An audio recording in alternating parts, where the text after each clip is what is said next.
We on YouTube. And we on Facebook.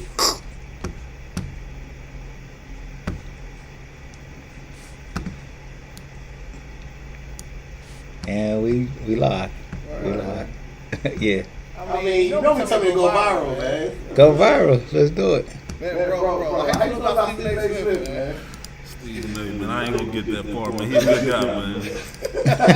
Much love, respect to that brother, man. Well, He's a wise guy, man. Well, let's make it open, right? So let's talk about like the media in general, right? Do you feel like media in general, like they can put up bad, like rap somebody's name, or they can really make the person that like affect somebody's pay or play? I mean, it just depends. I mean, it depends on that person's resume. I think so. For somebody like Stephen A. that gets a lot of his information from big sources, I don't think he's wrong. I mean, again, like I said, everybody has their own opinion on how they feel about certain situations, and you can't really get upset about that. You know what I'm saying? It's just, again, where I feel like people might step over the boundaries when you get personal, but don't none of them get personal. You know what I'm saying? Everybody can have their say on how they feel about what they can see actually, but I don't really get into that because I mean, media's gonna talk the way they're gonna talk regardless. It's about you going out there and doing your job. Still at the end of the day, you still gotta go out there and do your job, regardless of what's being said. So like Kwame Brown, for example, you know what I'm saying? Like he really didn't get it. Like to me, like a fair shake. I mean, he did play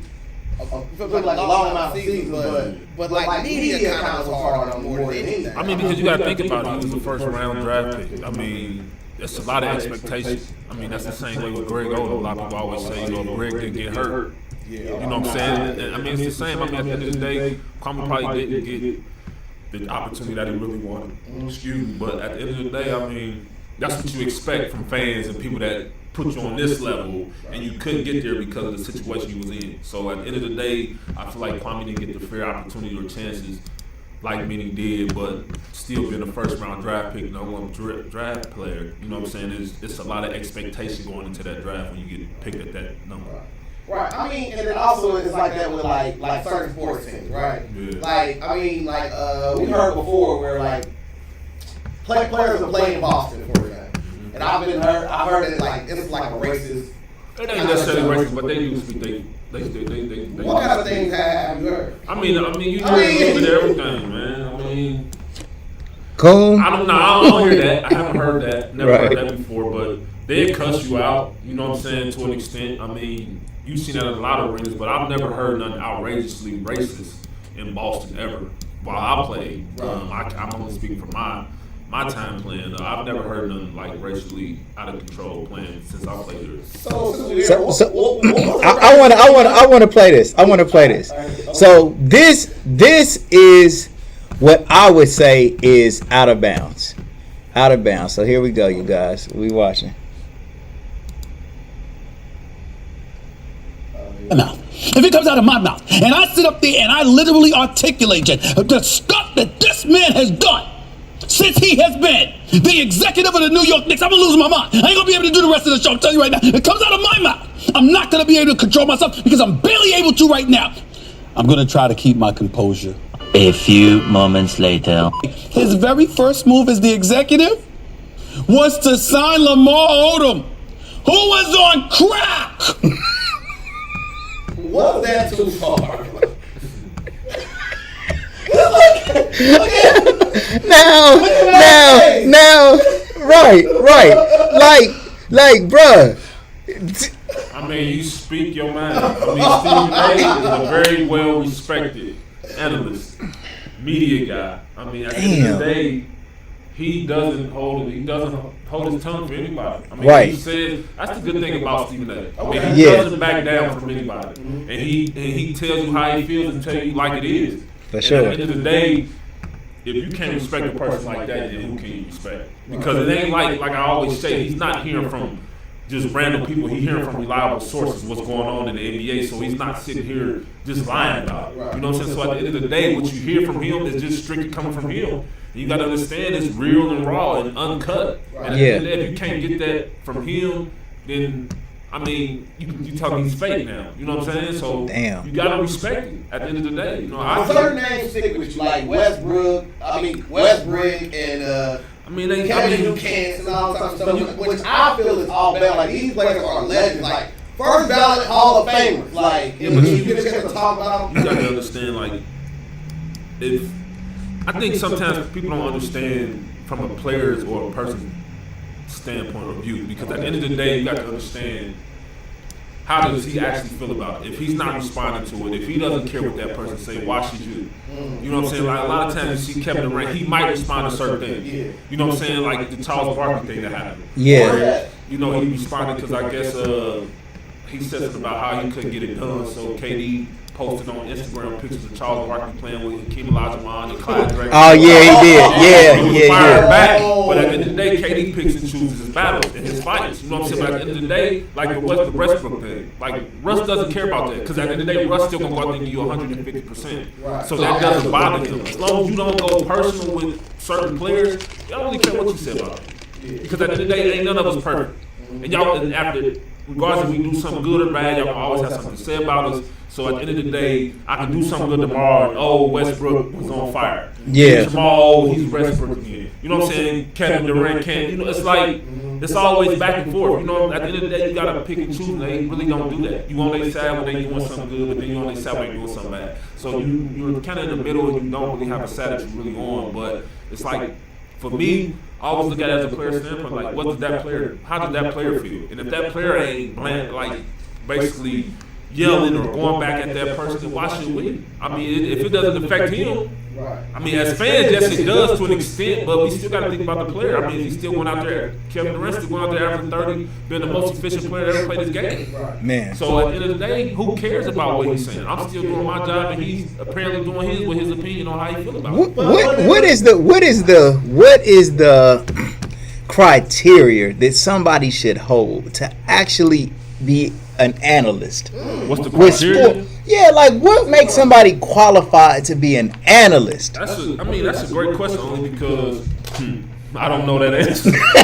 Right. I mean, everybody goes to school. Everybody that watches sports studies the game enough. So at the end of the day, I mean, you can call yourself an analyst. You can call yourself an analyst because you know enough about the game. And if you don't, you can go to Google and find out. Yeah. Study. So at the end of the day, I don't know what necessarily qualifies you to be an analyst unless at some point, I don't know, for most guys that are analysts now, they either play the sport or been around it, you know, or have family around it or studied it as something as such or some way you can do, you know what I'm saying? It got to that point where they're at this top tier level of analyzing stuff as far as sports. So, like, there's two different things though, right? So we have like analyst, which I would consider somebody like Antoine Walker. I see him on First Take sometimes, or Kendrick Perkins. Okay. Like, those are people who have been in the fire. They know what actually is physically possible. Like, take somebody like me. All right, when I'm watching you play, I'm like, bro, just go to the hole and dunk that shit every time. Like, I really don't have a for real perception on what's possible, because I don't take into account fatigue.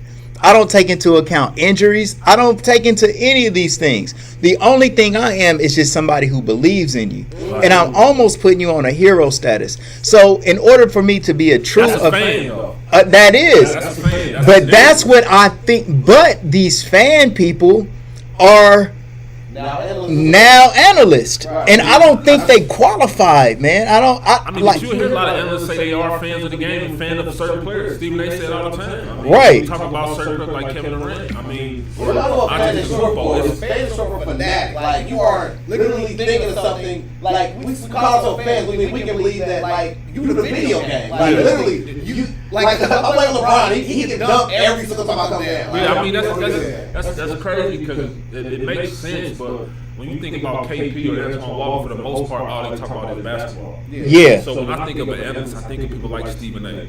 or Max. Because at the end of the day, Max Keller, because they talk about more than just basketball. An analyst knows the game inside and out, whether it's basketball, football, baseball, whatever sport it is.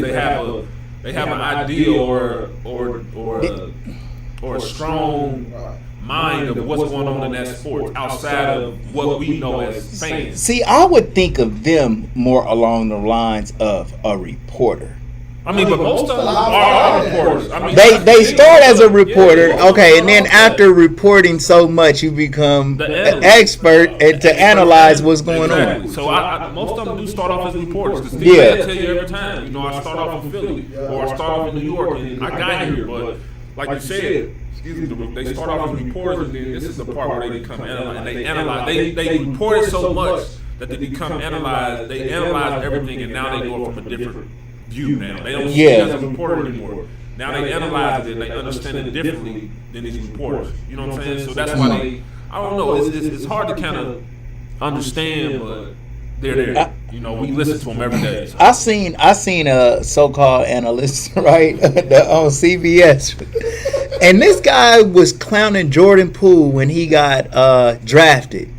Draymond Green put it out there. He said these people need to be fired. Man, they had, and we'll pull that up too. But this guy was saying Golden State made a mistake drafting Jordan Poole. It was the worst draft pick that they've had in the last so many years. And then he ends up turning out, blossoming to be this outstanding player, this balling hard as hell. A lot of people like them don't see the potential. They don't see what that kid can develop into be. See, a lot of times when you draft players in the NBA or you make these decisions to get these certain players, you're looking into the future. You're not thinking about now. Right. Because at the end of the day, you got to think about what this kid can do in 2 to 3 years.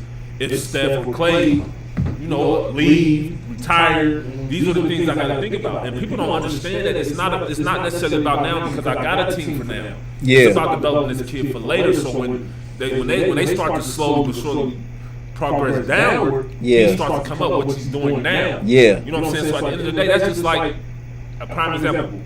I mean, the 3-point contest, Kenny Smith didn't have him winning. Yeah. Oh, he's too young. He needs more time. Yeah. But you don't really know the development. You ain't seen what everybody else has seen to be. Right. Sit here and say I'm going to win. Yeah, I understand you got this. You thinking about everybody else, but you don't see what everybody else see. So Right. you're not going to get it. But then at the end of the game, it's like, oh, man, great job, man, fella, this, and that. Yeah. But before it was like, oh, you think I had a chance? But anytime you're in a position like that, you got a chance. But like I said with Jordan Poole, just they didn't see the development in the upside of it at that time. And they feel like it was a bad decision. But, and we all know it wasn't because we see how he playing now.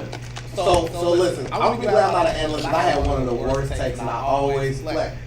Me and my friends, we got a it's like group chat, right? We have our bold predictions, and we argue about it back and forth, like everybody. Yeah. Right? They got a lot of analysts, bro. Because I was willing to down this hill when what's his name? When Trae Young got drafted. I was like, man, his game ain't gonna translate. Oh my God, how wrong was I? Yeah. How wrong was I? But thank God I'm not a Stevie man. Because then you gotta live and die with that pick. But it was probably a lot of people that said that though. Yeah, Yeah. don't know. But what I'm saying is like I kind of want to give them a respect because they don't have that many bold picks to be like you were that damn wrong. You know what I mean? So to me, it kind of gives them some more credibility than what we have to give. Because me seeing that little wiry kid, I'm like, bro, like. Well, I remember when Trae Young was getting ready to go to the NBA. He was playing with Oklahoma, right? And they were saying that he needed to stay in school another year so his body could develop, he could get stronger and this and that. But I remember they asked LeBron about Trae Young, and he said he ready right now. Why would he stay in school for another damn year? I mean, People don't He see, said that. I don't know, man, because I feel like people don't see the future. They so focused on now that this kid is young. He's going to a multi-million-dollar team organization. They put all this money into him. Why don't y'all feel like he's ready? They're gonna do everything they need to do to make sure he's ready. He wants to make sure he's ready. So why don't y'all feel like that? Y'all already seen him shoot half for like Steph in college. I mean, he's there already. So now all he got to do now is put in the work. And what he do all year, from his rookie year to now. And now you sit here and tell me he's one of the top point guards in the league, man. And he's unguardable. I apologize, Trae, man. Unguardable, man. He's unguardable. And Trae, we trust, man. Seriously, you get a little bit more help over there, you're going to be all right, man. So let's switch gears a little bit. Yeah. What's some of the downsides to the league? Like, what's some of the things that people don't think? Like, everybody when they a little kid out there hooping is like, I'm going to the league, I'm going to the league. What's one thing with the league? Like, man, it's bullshit. I'm going to be honest, I don't I mean, it ain't none. You spending hundreds of millions of dollars on the best players in the world and athletes, so you actually paying for the top dollar of everything, from leaving the garage to go to the game, coming into the game, going to the airports, leaving the airports. I mean, everything's private. You know, fans don't have no interaction with you unless they're outside the fence. You know, it's like everything is 100% secluded. Oh my God, it's legit, like to the point to where it's like you had a private life with all that. Yeah, I mean for sure. I mean when you go to the hotels, they clear out the lobby sometimes, like the president. To make sure matter of fact, they don't even do that. It's like we get off the charter bus. First we fly private. We go through our own private airport. We go and get on our private plane. The plane's got all the food you can think of. Whatever city we in, the best restaurants is on that plane. And what? They got every snack. Restaurants is on that plane? We got like Philippe Chow, Benihana, whatever it is, whatever the players want that night. It's on the plane. It's lit from whatever. Then they got every snack you can think of. I bring me a little grocery bag, and when we on the road, I give me a book bag full of stuff. Yeah. In my bag. What? Man, listen, man. I'm telling you, bro, it's like I always said if people that play sports, man, I wish they could experience a day, at least 30 days of daily life of an NBA player and being able to travel. Right. Because the way we travel, man. And then on top of that, we get paid all this money, but y'all understand we get per deal. So they pay us on the road, we get away, we get money. It's like, I don't know, it might be up to $276 a day, depending on how long we're gone. Right. So at one point in time, when I was in the league, I was gone for 13 days. So 276 times 13, and they give it to you in an envelope. Yeah. So my rookie year, Shaq gave me his envelope, Alonzo Mourning gave me his envelope. So I'm in LA with about 6,000-7,000. Yeah. You know what I'm saying? But it's like, I don't really see one, man. Like the security is just to the point to where it's like everything's professional to the point to a T. Everything to a T, man. Like you get on the plane, the players got their section.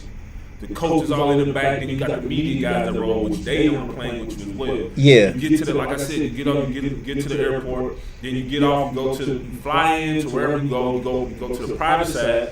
You get the charter buses waiting on you. It's like 3 of them. Because the coaches, the players, and the media bus. Then the owners, as they come, they get in their little private car to leave. So then you get on the charter bus, take a trip to the hotel. You get to the hotel. Once you get to the hotel, it's a table set like this. Yeah. You take your name. Thing about it is, in the NBA, you don't actually put your regular name. You have to put a alias. So everybody's under an alias name. So it just depends on what name you want that night. Man, shit. One time I was Todd Smedley. Wesley Yeah, man. Wesley Pipes, I was motherfucking Water Boy, any name I wanted. But you had to stick with it. You couldn't change it for that whole road trip. So Wesley Pipes, that one. Yeah, right. So right. It was just like, that's why I wanted, but you get to this table. Yeah. But hold on, when y'all come into the hotel, how is it? What y'all do, bro? It depends on what hotel you at. A lot of times we get in late. So the lobbies don't be as full. Right. So, but if it is, sometimes they clear people out and have them just move to the side till we come in. Right. We all come in, we pull our names, we get our envelopes, we go to the room. Right. We don't have to check in, we don't have because most of the stuff is on the. So what happens is you don't put a card down. The team put their team card down. And if you use something in the hotel, they just take it out your check before you get paid. So basically, they don't charge you. Yeah. So everything goes through the team. So then you go to your room, depending on what kind of room you got. I mean, you in your own room, but some players got a suite. Yeah. Top floor, you know what I'm saying? I just have a regular basic nice view. Right. I was cool. Yeah. So I wasn't tripping. So do the veterans or the players as like star players, do they get these better rooms just because of their status on the team? It's a contract that I get a hotel suite or I get a 2-bedroom. You can get in your contract. Okay. So you can put it in your contract and be part of your clause or whatever you want to be in your contract. Damn. So it's like I got a suite. So we go to our room, we chill. It depends on what city we in, what's going on, how long we're there. Yeah. We make a decision from there on what we gonna do. You know what I'm saying? Like, and we go from there. But a lot of times on our team, because we were young, especially when I played with Thunder, we would just play cards all night. I think we go to Perk's room or Katie's room because they both have suites, and we just sit there and play cards all night. We play from like 3 to 1 in the morning. Yeah. We play a card game. You know what I'm saying? When I played with Miami. I was playing no cards, man. Nah, they weren't. I just started playing cards like that the Oklahoma City, but I was in Miami. I wonder why, man. Yeah, me too.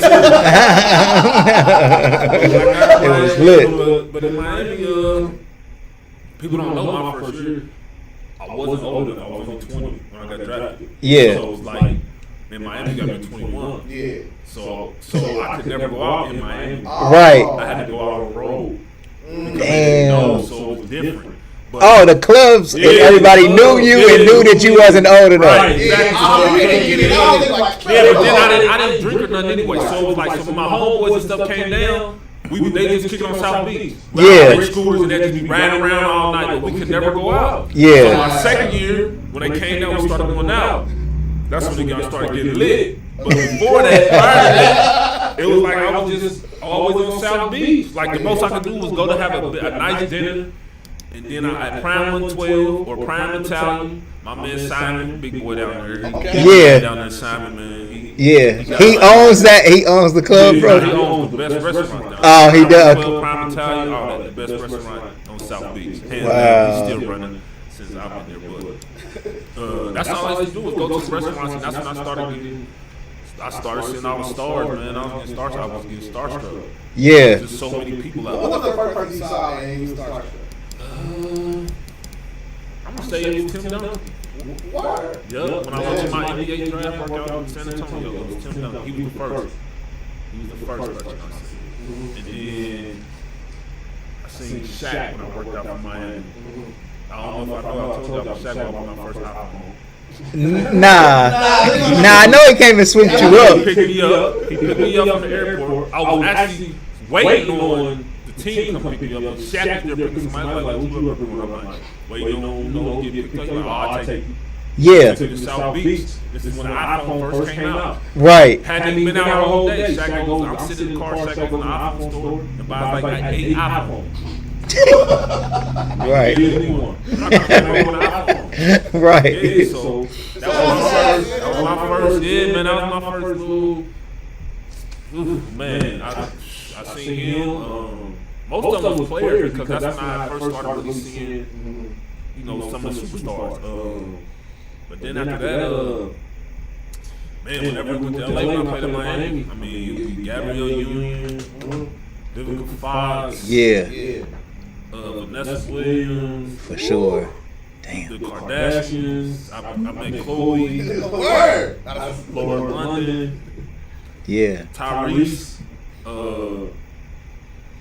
Man, I mean, it's, Well, but you know what though? Are they just as excited to meet you and meet the players as you are to meet them? For them, they already friends with them. So they don't, I'm young, I don't know them. So I think it's more so meet them because they know the Dwayne Wade, Killer Lil, Right. Jermaine O'Neal when we played. Yeah. All them guys, Sean Marion. Yeah. I was more because I was just, hey, I'm a teammate, this is my teammate. Right. You know what I'm saying? Like, hey, you know what I'm saying? But I'm just like, I'm man, it's like, ooh, these are the women I. Right. I'm like, God, this is what it's about, man. Like, this is the status. This is how it was in LA. Every time I went to LA, man, LA was our best trip. LA was for sure. LA, Atlanta, Texas, New York was amazing. New York was always good to me. How so? I just got my friends in there, you know what I'm saying? Met good people there. Got built some good relationships with a lot of people, man. And just Well, speaking of New York, let's talk about Brooklyn. There we go. The Nets. There we go. What about So, well, they was the favorites to win the championship this year. But then they end up getting popped by Boston. Think that's more of the players or more of coaching? Man, you got two of the best players in the NBA playing on the team at one time. One play good, one play bad, and don't play as good. It's like, it's an unbalance. You know what I'm saying? Like, Think about a Kyrie game 1 had 39, KD didn't play too good. Then down the line it was going back and forth, where it wasn't consistently on both ends for both of them. Right. You know what I'm saying? And then I don't put it on the coach because at the end of the day, the players still gotta go play, regardless of what coach you put out there, regardless of what scheme you put out there. I don't feel like Brooklyn really had enough to compete against a Boston team. Okay. On top of the fact, Kyrie talked about it a lot, the chemistry. Yeah. You know, him not being there, only playing 20 games. It's Right. 82-game season, you only play 20 games. Yeah. Because of, I mean, How important is chemistry for real, it's bro? very, I mean, you can tell how important it was. They didn't win the game. Yeah. I mean, you got to think about the stars showed up, but everybody else did. Right. It affects the team. On top of the fact that you got a player like James, I don't know everything behind it. I don't know if he really wanted to go, stay. You know what I'm saying? You don't know. That brings a lot to that locker room, man. A lot of people don't understand in an NBA locker room, man, that's a real brotherhood. Yeah. Like, I can really truly say that, man. Like, we look after each other to the point where it's us over everybody. So at the end of the day, I know what that feeling is like going to a locker room. And you and you can feel it. You can just feel it. You can feel the tension between the players. Yeah, you can feel it. It's like, it's a feeling that can't nobody else feel but you or somebody that's been in that situation. And it's like you go in there and you speak, or they speak, but you'll feel it like that ain't the regular. That ain't how y'all usually speak. Right. You know what I'm saying? So you can tell it was a lot of tension. You can just feel it, and it's just like you don't want that in the locker room because at the end of the day, we all we got. You can change coaches all day, but you can't. A lot of times, a lot of players don't get to get traded or get kicked off the team. You know what I'm saying? You got to stick with this group, and in that locker room, like I said, it's a brotherhood. It's just something that. So that's you got two former MVPs with James Harden and Kevin Durant. They was teammates. They was your teammates in OKC. They joined forces again in Brooklyn. Right. I mean, Kyrie wasn't playing, but KD and James Harden, those are two superstars who could probably get it done. Who could get it done? Then you add Kyrie into the mix. What could be so tumultuous if James Harden, not saying that he did, but from the reports are James Harden wanted to get out of there. He couldn't take it no more. He was tired of it. Like, what could be so bad that he couldn't hold on until Kyrie got cleared to play? I mean, you gotta understand, I mean, I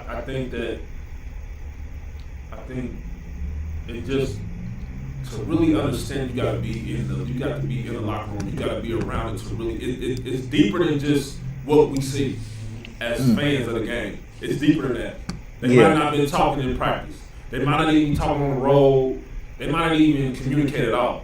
We don't know what's going on, but at the end of the day, they got to put on this persona or this fake face like we're cool. We don't know how long this actually been going on. We don't know behind the scenes. It looks good because they're on TV and they just won by 30, but you don't know how James really feel. Right. You know what I'm saying? And my biggest thing is, I always felt like it'll work, but then at some point, people got to understand, yes, James and KD, we all played together, but at that time, James had a different role. James wasn't a superstar that he was then. Right.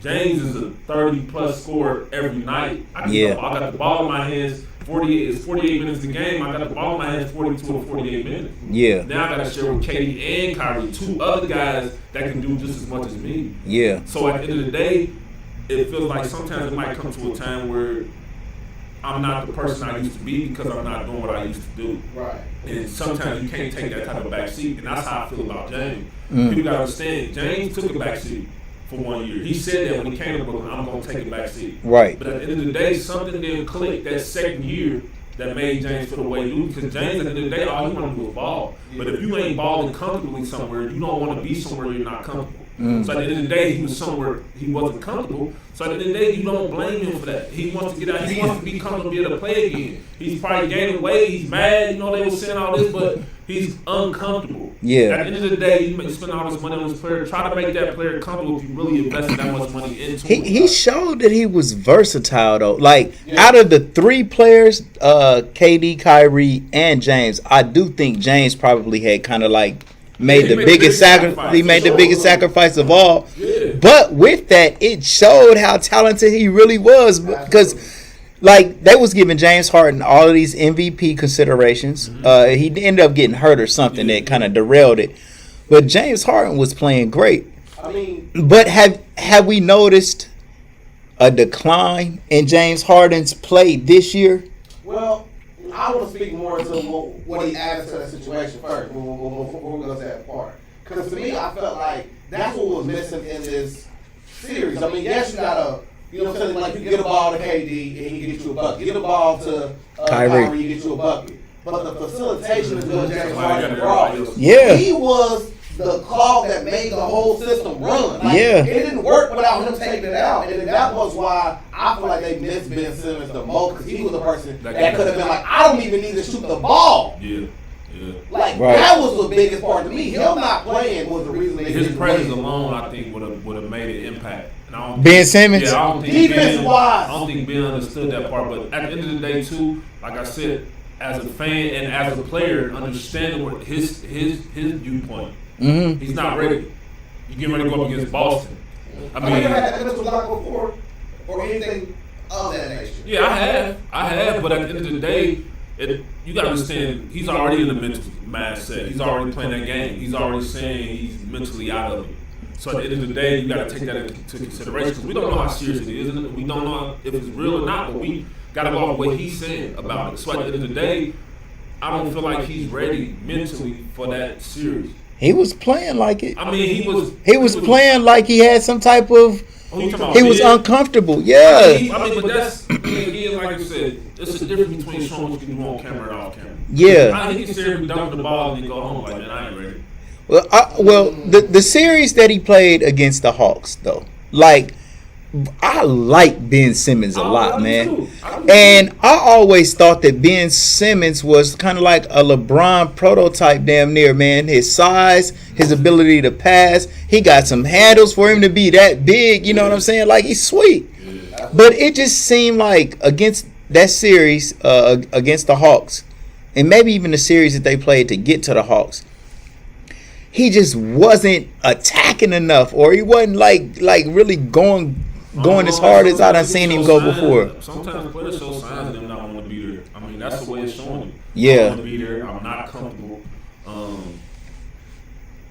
That's how it is in the league. That's how players let you know I don't want to be here no more.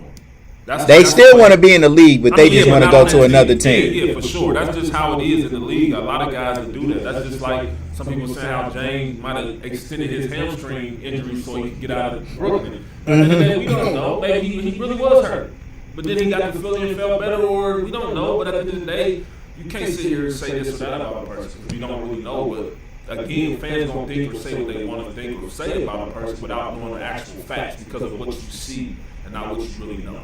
You know what I'm saying? So you think so? I was telling you earlier, bro, about this trade that I heard that was floating around. Oh. But the blockbuster trade in it all is Westbrook leaves LA and the Lakers end up getting Ben Simmons. Do you think Ben Simmons would fit better in LA than Westbrook did? Listen, man, Westbrook is my friend, close friend of mine. Yeah. And at the end of the day, I seen with my own two eyes what that man can do, what the work he put in. So from I think I'm biased because I speak so positive on what he do. At the end of the day, you heard LeBron and AD. You don't know if they just saying it to say it for the media or not, but they want Westbrook. Yeah. At the end of the day, I feel like Westbrook just had a bad season. Yeah. He ain't had too many of them, but he's had a bad season. At the end of the day, the one person I know that's going to bounce back from a season like that is Westbrook. Yeah. At the end of the day, he's already working. Yeah. He's already putting in the time to get prepared for next year, man. So at the end of the day, you know every game you're going to get 100. I don't care if he missed 90 shots, he's still going to play at 150%. Yeah. And most players, you can't do that. So a lot of players you get like that shoot bad in one night, they kind of drift away. But Russ is still going to come at you full speed as if he made 100 shots in a row. We spoke about chemistry as well. I feel like that played a role. I mean, if you come there with expectations, listen, man, if he can make Aquaman look that good on the pick and roll, to have AD every night, bro, I'm saying we got a small sample size what we could have got. That's chemistry. The chemistry. If he can make who, bro? Aquaman. Bradley Beal. Yeah. Oh, Steven. Okay. Yeah. He turned into an Yeah. He can pick and roll with him. What can he do with AD? When I Chemistry fed is from important. the door. You gotta I understand want it one was- more year run at it. It was short though. I mean, this year was kind of short because they had just finished. Like they Right. turned around and played, was back at it 3-4 months later. Right. Well, all new roster. Yeah, with the injuries and all that. I mean, you gotta understand chemistry plays a big role regardless of who you have on your team. One thing Westbrook was saying is he was saying every night it felt like he had a different role and he didn't know what he would be He was trying to doing. figure it out because you gotta think about it. When you out there with different players every night, it's not a Right. consistent feed of the same players every night. You don't know what you're supposed to do out there. Right. I mean, that plays a big role. And even though he is the superstar he still has a role as a superstar. Because some nights you're going to do more than what you do on a regular night. And at the end of the day, certain players like Russ has to change it. I mean, he's used to having the ball, but now he has to play without it. Because now you have Rondo, LeBron Rondo at one time, LeBron with the ball in his hand. You Yeah. gotta learn how to play, so your role does change. And it was kind of tough for him because it's like, I gotta figure it out on the go. It ain't like, oh, we practice for 3 weeks. Yeah. I'm in the middle of a game and I Yeah. gotta figure out how to do this. You know what I'm Yeah. saying? So y'all gotta understand, it gotta click quick. And if it don't, oh, Westbrook ain't ready for it. No, that's not how it is. They got a game plan from the day that it starts against you. Yeah, man. Yeah. And then you gotta figure it out. On the fly, you gotta do it over. Like, boss is coming in, we gonna lock you down, we gonna do this, we gonna do that. We ain't gotta be like, well, we gotta switch it around because this piece is missing. All right, so check this out, bro. If a coach, all right, puts a lineup out there, right, and they're not playing that well, and he does it for about 2 weeks or so, and they win in some games, let's say they're about 500, all right, should the coach tinker with the lineup in order to try to improve the situation if they expect him to be better than that, or should he just stick to his guns and let that chemistry build? On the gun because you start to change the lineup. You don't know how good that second unit is, though. Mm-hmm. You know what I'm saying? You start putting pieces like that into the mix, and then now your second unit start to fall off. And now you see like, oh man. That's what Frank Vogel did. Like they had a different. I mean, but that's because it was the injuries and the role players at that time was so many different ones. They was trying to see what pieces fit. Right. That's why I kept saying everything was on the go. Yeah. In LA because it was like they was playing every other. The practices, people don't understand. Practices get shorter when the season starts. Yeah. You get the first 5 or 6 weeks. Boom. You train, you condition, and you practice. But people don't understand. In 3 weeks, probably in 2 weeks, probably practice a whole week. We go the first week of training camp. We go 5 or 6 days in a row. 2 days, twice a day, twice a week, 3 times a week.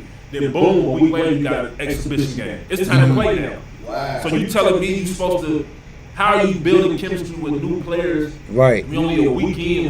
We only practice 7 to 8, 9 times at the most. Right. And then he wants to play an exhibition game. Then we go back and we practice for 2 or 3 more days. Then boom, we got 2 back-to-back games. Now we on the roll. So the roll practices definitely are shorter. So it takes seasons. It It takes seasons to build a for real For chemistry. an LA team that you have right now, it takes time. It takes Yeah. a lot more time than needed. 82 games, yes, that is a lot of games, but I don't feel like for them 3 players, especially with injuries playing Right. a big part of that, Yeah, it was. it's definitely hard. Yeah. Because you're trying to get a feel for what works best and how I should play. How many minutes, when should I take this player out? Because if you look, most coaches have a piece of paper in their hand. Mm-hmm. And that basically got the minutes. They got minutes, got plays, and let you know what players to sub in or sub out. It Yeah. basically got your whole Your plan. Yeah, basically your plan for the game. So at the end of the day, you got to pay attention to that now. Sometimes coaches overlap with minutes for players. If say Russ on fire, you ain't gonna take him out at the 6-minute mark now. Right. You let him play another minute or 2 and then take him out. Yeah. You know what I'm saying? But for the most part, it's like it's a whole sheet of of who you playing and how you playing them and the amount of minutes they playing. You know what I'm saying? So like you made me want to ask you. So that game when Kyrie went off and what? Had Coach 60. took him out in the 4th quarter, and he literally like lit that. How much you have? I think he had 60 that day or something. Yeah. He had 60 twice this year. Yeah, but he didn't. But I mean, I feel Yeah, like 60. So, would you, as a coach, would you just like, bro? now you gotta at this point you gotta trust your player. That's a conversation between you and the player because at the end of the day, Kyrie wanted to come on. Kyrie did his job. So Yeah. Kyrie looked at Kyrie because at first Kyrie had like 55, and he said, "I want to get 60." Yeah. So that's when the coach made that decision. Okay, I'm gonna leave you in for another minute and a half. You got a minute and a half to get 5 points. So this is the deal now. So if Yeah. you get your 5 points in the minute and a half, it's over with for you. So Yeah. it's like you make the deal with him, and if you don't come up with it, then come on out. But it's a man behind it. You get Sure. it because you trust your player, but you give him a certain amount. I'm not going to play this whole game because now it's like if I play too long, you might. Now we got to think about you getting in. Nah, you got a minute and a half. If you don't get this, come on out the game. Man, bro, What? what was the best game that you ever played in the NBA? Like y'all done either walked the team down by 25 or something, and then came back, or walk us through it, bro. Just a great game. I mean, you got to think about the Eastern Conference Finals, semifinals against San Antonio Spurs. Game 5, we don't win that game, we go down 3-2. Yeah. Home. I mean, then I don't play the first 4 games of that series. I'm coming back off injury, so I don't play that series. The series before I play. Yeah. But literally, we going back and forth with Coach Tabo Cephalosky getting foul trouble. James already out on court. I think he wanted to play bigger. He called my name. I'm shocked, surprised, but at the end of the day, I'm like, shit, I'm ready. Right. So I get in the game. The first minute, I scored 8 points. 2 threes and 2. Yeah. So it's like we ended up winning by like 4 or 5. Right. So Derek Fisher just at the time on the team, and literally, he's like, man, I get it. We go in the locker room, I get the game ball to Daequan because if you don't score, if you don't come in and do what you do, you don't win. And literally, the whole team surrounded, and we just got hyped because it was like we're going back home. Yeah. We can finish it off. This could be our first time going to the Eastern Conference. You know what I'm saying? Yeah. Conference Finals. Yeah. But it was just like everybody was like excited because they was like, that's the professionalism people look for in a player. Right. And people don't understand that. Like, never call. Listen, man. So after you win that game, right? Like, you checking your phone? What? Do I check? Why was I worried about watching the game? Right. And it's just like 1,000 messages, bro. Yeah. I can't even read them all from text messages to social media. Yeah. It's just like, wow, man. That's like top-notch professionalism. To this day, man, it's like something they talk about because it's like, bro, you didn't play the first 4 games. How do you keep your mind? How do you keep your sanity? Staying in. It's just like, y'all don't understand. When I first got to Oklahoma City, man, I played the first 5 games because they had that much confidence, but I was shooting 22% from 3. Yeah. So coach ended up sitting after 5 games. I sat for 33 games, man. I was in street clothes for 33 games straight. I was wearing a suit. And what hit me was, I got to work hard, man. I want to play. I can't be cool with just being in the NBA and traveling and shit. Right. I'm needed on this team. Right. So I don't know if I told you that story, but it was 1 week, man. All my coaches, the GM, everybody took about Oklahoma City, man. I went a whole week riding Mr. Shaq practice. No, I didn't know that. I think I ain't shot Mr. Shaq. I think I only missed more than 4 or 5 shots the whole week practice. Right. And it was like Scotty Bush came and said, man, I gotta play you. Like, and it came a time when Tabo Cephalosky, God forbid, he got injured. Yeah. So he needed me.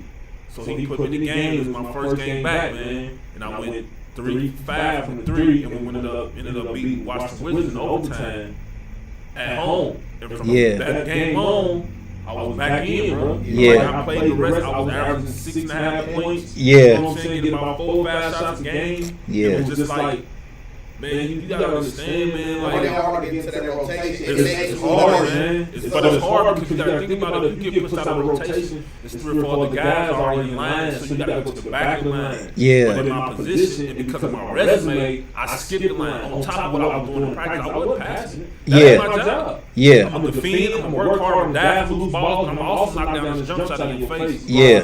This close, that close. Yeah. So, what is that dynamic like when you come to a new team, or have you seen it when someone came to your team and they jump the front line? I mean, you gotta go off their resume. I mean, it's the reason why they get traded on our team. So at the end of the day, it's a respect that you gotta have for that player to an extent, but you still gotta play basketball. So at the end of the day, I mean, has there been some type of like smoke because of that before? No. Because at the end of the day, like I feel like I've never had that situation. Okay. Well, for me, Excuse me. And me and you on the team, and I ain't getting no clock, and this man coming to the team, he like he jumping the line. Yeah, well, I'm gonna say that happened to me in Oklahoma City because I literally jumped the line. I didn't have to wait in line. So like the first 10 games I played, they was like, "Damn, he just get to come in and strictly like right away play." And it's like, yeah. I mean, I got the resume.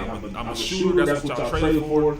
My shot is better than all of y'all. Yeah. Everybody behind me, so it's like this is what happens. So I'm literally getting minutes. Like I get traded. Yeah, I get traded. I go to training camp. I ball out of training camp. I get right in rotation. I'm in the 8-9 minute rotation, so I know when I'm coming in and how many minutes. And at the time, I was coming in, I was subbing in for KD, so I knew how many minutes I was getting in because it's like 12 minutes in the first quarter, KD coming out at the 2 or 3 minute mark. So I'm gonna have 2 or 3 minutes in the first, and then I'm gonna have probably another 2 to 2.5, 3 minutes in the second, then I'm gone. So I'm averaging about 16 minutes total, probably on a good night. You know what I'm saying? So I'm like, I know what I gotta do in that stretch. Now to stretch it out. James got to throw me a ball a couple times. Let me hit a couple shots. Coach will extend my minutes. On top of, let me get a couple steals with that for a ball. Coach will give me some more minutes. So that's where that comes from. Now it's me, Russ, James, KD, and Ibaka out there. So now it's like, oh yeah, I'm getting the minutes that these other guys need, but I'm defending. I'm guarding Kobe. I mean, I'm guarding Kobe. I'm trying to give him the best I can. You know what I'm saying? He's still getting about 34. But I'm getting it's a hard 34. I'm making him work. I'm making him work, man. RP, man. You know what I'm saying? But at the end of the day, I'm getting the minutes. On top of the fact that you got to guard me at the other end because I'm not a liability on this team. I'm needed. So at the end of the day, you can't sag off me because I'm gonna knock this mother down. We gotta talk Kobe, bro. We gotta talk Kobe, bro. So wait a minute, bro. So you out there? We talk about you being starstruck, bro. Man, well, maybe not at this point, but I was already. Yeah. But you gotta understand though, because it's like for me, I came into the game having to guard Dwayne Wade. Not saying but he's a legit Hall of Fame. He's a superstar. So it's like, damn, I'm guarding D Wade. Yeah. I'm guarding him in practice every day. Yeah. I mean, fast as lightning, flash before he changed his name. Yeah. But it's like I'm guarding him every day. But I knew what I needed to do to play for Miami. I got to guard D Wade. Yeah. I'm on that second squad. I got to guard him. I got to prove to my coaches that I can guard somebody. They already know I'm making threes. Right. I'm the 3-point champ. I'm doing that part. Right. Now I got to try to show them something else. So now I'm guarding. I'm making it hard. Yeah, we talking shit to each other. Yeah, in the game. What kind of? D Wade. Yeah. Like, damn, that ain't a foul. Nah, that ain't no foul. Then you know what I'm saying? We going back and forth. Right. That ain't no foul. Like, come on, superstar. We talk. Yeah. It happens from time to time. Talk to D Wade like that. But it's just like that's how you make your teammates better, though. Yeah. So in the game, when he go out there, he's like, oh man, this ain't nothing compared to what just happened in practice yesterday. Right. I done got banged up, boom, boom, and then he look over at me like, oh nah, he ain't guard me better than D Cook did. So boom, I'm gonna do this and do that. But at the end of the day, that's how you make your players better. Also, like a coach, like, man, we really need some more defense on that third wave. Like, man, put Cook. Yeah, and then that's how I used to be able to play in Miami. My first 3 years, that's how I was playing. Literally, I just knew what I needed to do. But D Wade loved me out there. Oh, I got to see Cook out there on the court with me. That's my man. That's how I'm getting 4 or 5 assists a game. I was averaging 3.5, 4 threes a game. So it's like, man, I got to see him out there. That's where half my assists coming from. On top of the fact he's working hard, you know what I'm saying? And it's just like, it is what it is, bro. So I always want to think about this dynamic, right? Like, for instance, so like during the NBA bubble, right? Like they're trying to make fun of the bubble championship. They call it whatever. Like, you know, analysts do that. But to me, it's a for real legit championship because, like I said, the other players had to play under these same type of rules. It wasn't like only the champions got it. But I think about T.J. Warren, man. T.J. Warren went nuts in the bubble, bro. He did. And it faded to obscurity. Yeah, but I thought he had got hurt, though. Okay. I think he got hurt with the Pacers. So I think that what he was playing with? The Pacers, but he was legit. Yeah, but I think he got hurt and something happened. But I don't think it was because he did ball out. But I think he was playing great. Yeah, I think he just got hurt, man. So I want to have that as a segment to when you play overseas, right? So like, you got 44 in your career, right? What's the difference in playing? Well, when you play overseas, but it's still like super crowded games. Yeah. I mean, it's a lot more crowded. But then overseas is different because every game counts. Okay. In the playoff, in the NBA, you can bullshit 20 games. Yeah. And still be like, hey, we can go in overseas. Every game counts because what people don't understand is if it's 13 teams and say it's 14 teams in the league, the bottom 2 teams go to the second league, go back down another league, and the 2 new teams come up. So basically, at the end of the day, you don't want to be one of the teams that go back down to Division 2, basically. Right. Go from Division 1 back to Division 2. Right. So it's important to always be in that top tier of teams. On top of the fact that the first 8 teams go to the playoffs, and then the other 5 or 6 are still fighting to not get pushed down back to that second league, because you understand you get money if you stay in that league. Yeah. You know what I'm saying? So it's a lot different. It's a lot. Every game counts, bro. Every game counts. And it's like a playoff. Every game is a playoff game, basically. Every game. I don't care who you play, where you play. It's a playoff game because every game counts. And then your seeding count and where you want to be at. So in that game where you dropped 44, at what point did you know you was already hot? Like, you know what I'm saying? I knew I was hot from the beginning. I mean, I started the game off. I made like my first 5 or 6 shots. And I was just like, oh, it's gonna be a long night. Yeah. You know what I'm saying? So it's like in my mind, it's like throwing a rock in the ocean. Now it's like anytime I get the ball, it's just how I feel. Yeah. I mean, period. You get that feeling. Every player, good player, great player, gets that feeling like, oh yeah, it's on night. Like you can't. It's nothing you can do that's gonna stop me, unless I'm on the bench sitting down. You know what I'm saying? But other than that, you ain't gonna be able to stop me. Period. Yeah. Right. I'm about to show y'all So this. I also want to think about like players that get pushed out of the league. You know what I'm saying? Like OJ Mayo, for example, right? He got pushed out for smoking weed or whatever. Now the players allowed to smoke weed now. I mean, hey man, they changing. It's a new era. I mean, you gotta understand. You got to accept certain things if you want to continue to keep the game at a top tier. I mean, shit. Nowadays it's becoming legal to do. So why not legalize it in the game? Because at the end of the day, it's legal in the states that most of the players play in. Yeah. You know what I'm saying? And then at the end of the day, these players travel and do whatever. But at the end of the day, you can't continue to do certain things when you know it's being legalized everywhere. So Ben Simmons, man, you know what I'm saying? I know you got this mental block, but you in New York where it's legal, man. Come on, man. I mean, you know what I'm saying? Like It's legal in New yeah, York. it's legal in New York. Is it? Yeah. All right, hold on. Let's watch this video of this fan. Watch this crazy fan, Pooh. Tell me what you would have did, bro. Here we go. Here we go. Here we go. All right. Sorry, guys. I had to change the screen. There's the good old cursor. Here we go. Beverly. Towns. Adding his rebounding stats. Seen that? Rebound Beverly. Seen the lady here? No, I didn't see that. Rewind it back. Okay, all right, here we go. So everybody that's watching, Ja Morant had been kind of bickering with the fans in Minnesota and, doing this and that. So a fan runs out on the court in the middle of the game to act like she wanted to fight him. A woman, too, I think. Oh, hold on.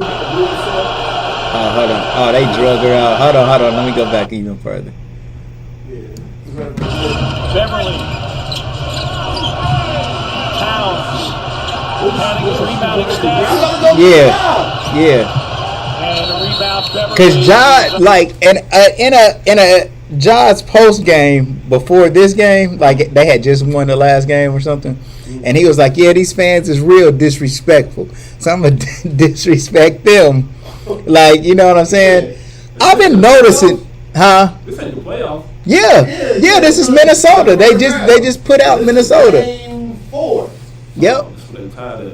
Yeah. So, but I have been noticing, like, it's been like kind of contentious between the fans and the NBA players. Going back to last year, where remember LeBron had them fans removed in Atlanta. Yeah. Somebody had spit on Trae Young. You remember that? Yeah, I remember that. And then it was something else. Oh, Kyrie Irving. Yeah. Did you see the video the other day when Kyrie Irving was like, "Suck my dick" to the fan? Kyrie, hold on, I'm gonna pull that up. Somebody like tried to play Kyrie after the game. He was right on beat. They was like, Kyrie, they said, "Suck my dick." So like this segue, what's the most disrespectful thing a fan has said, or you've heard that a fan has said during your tenure?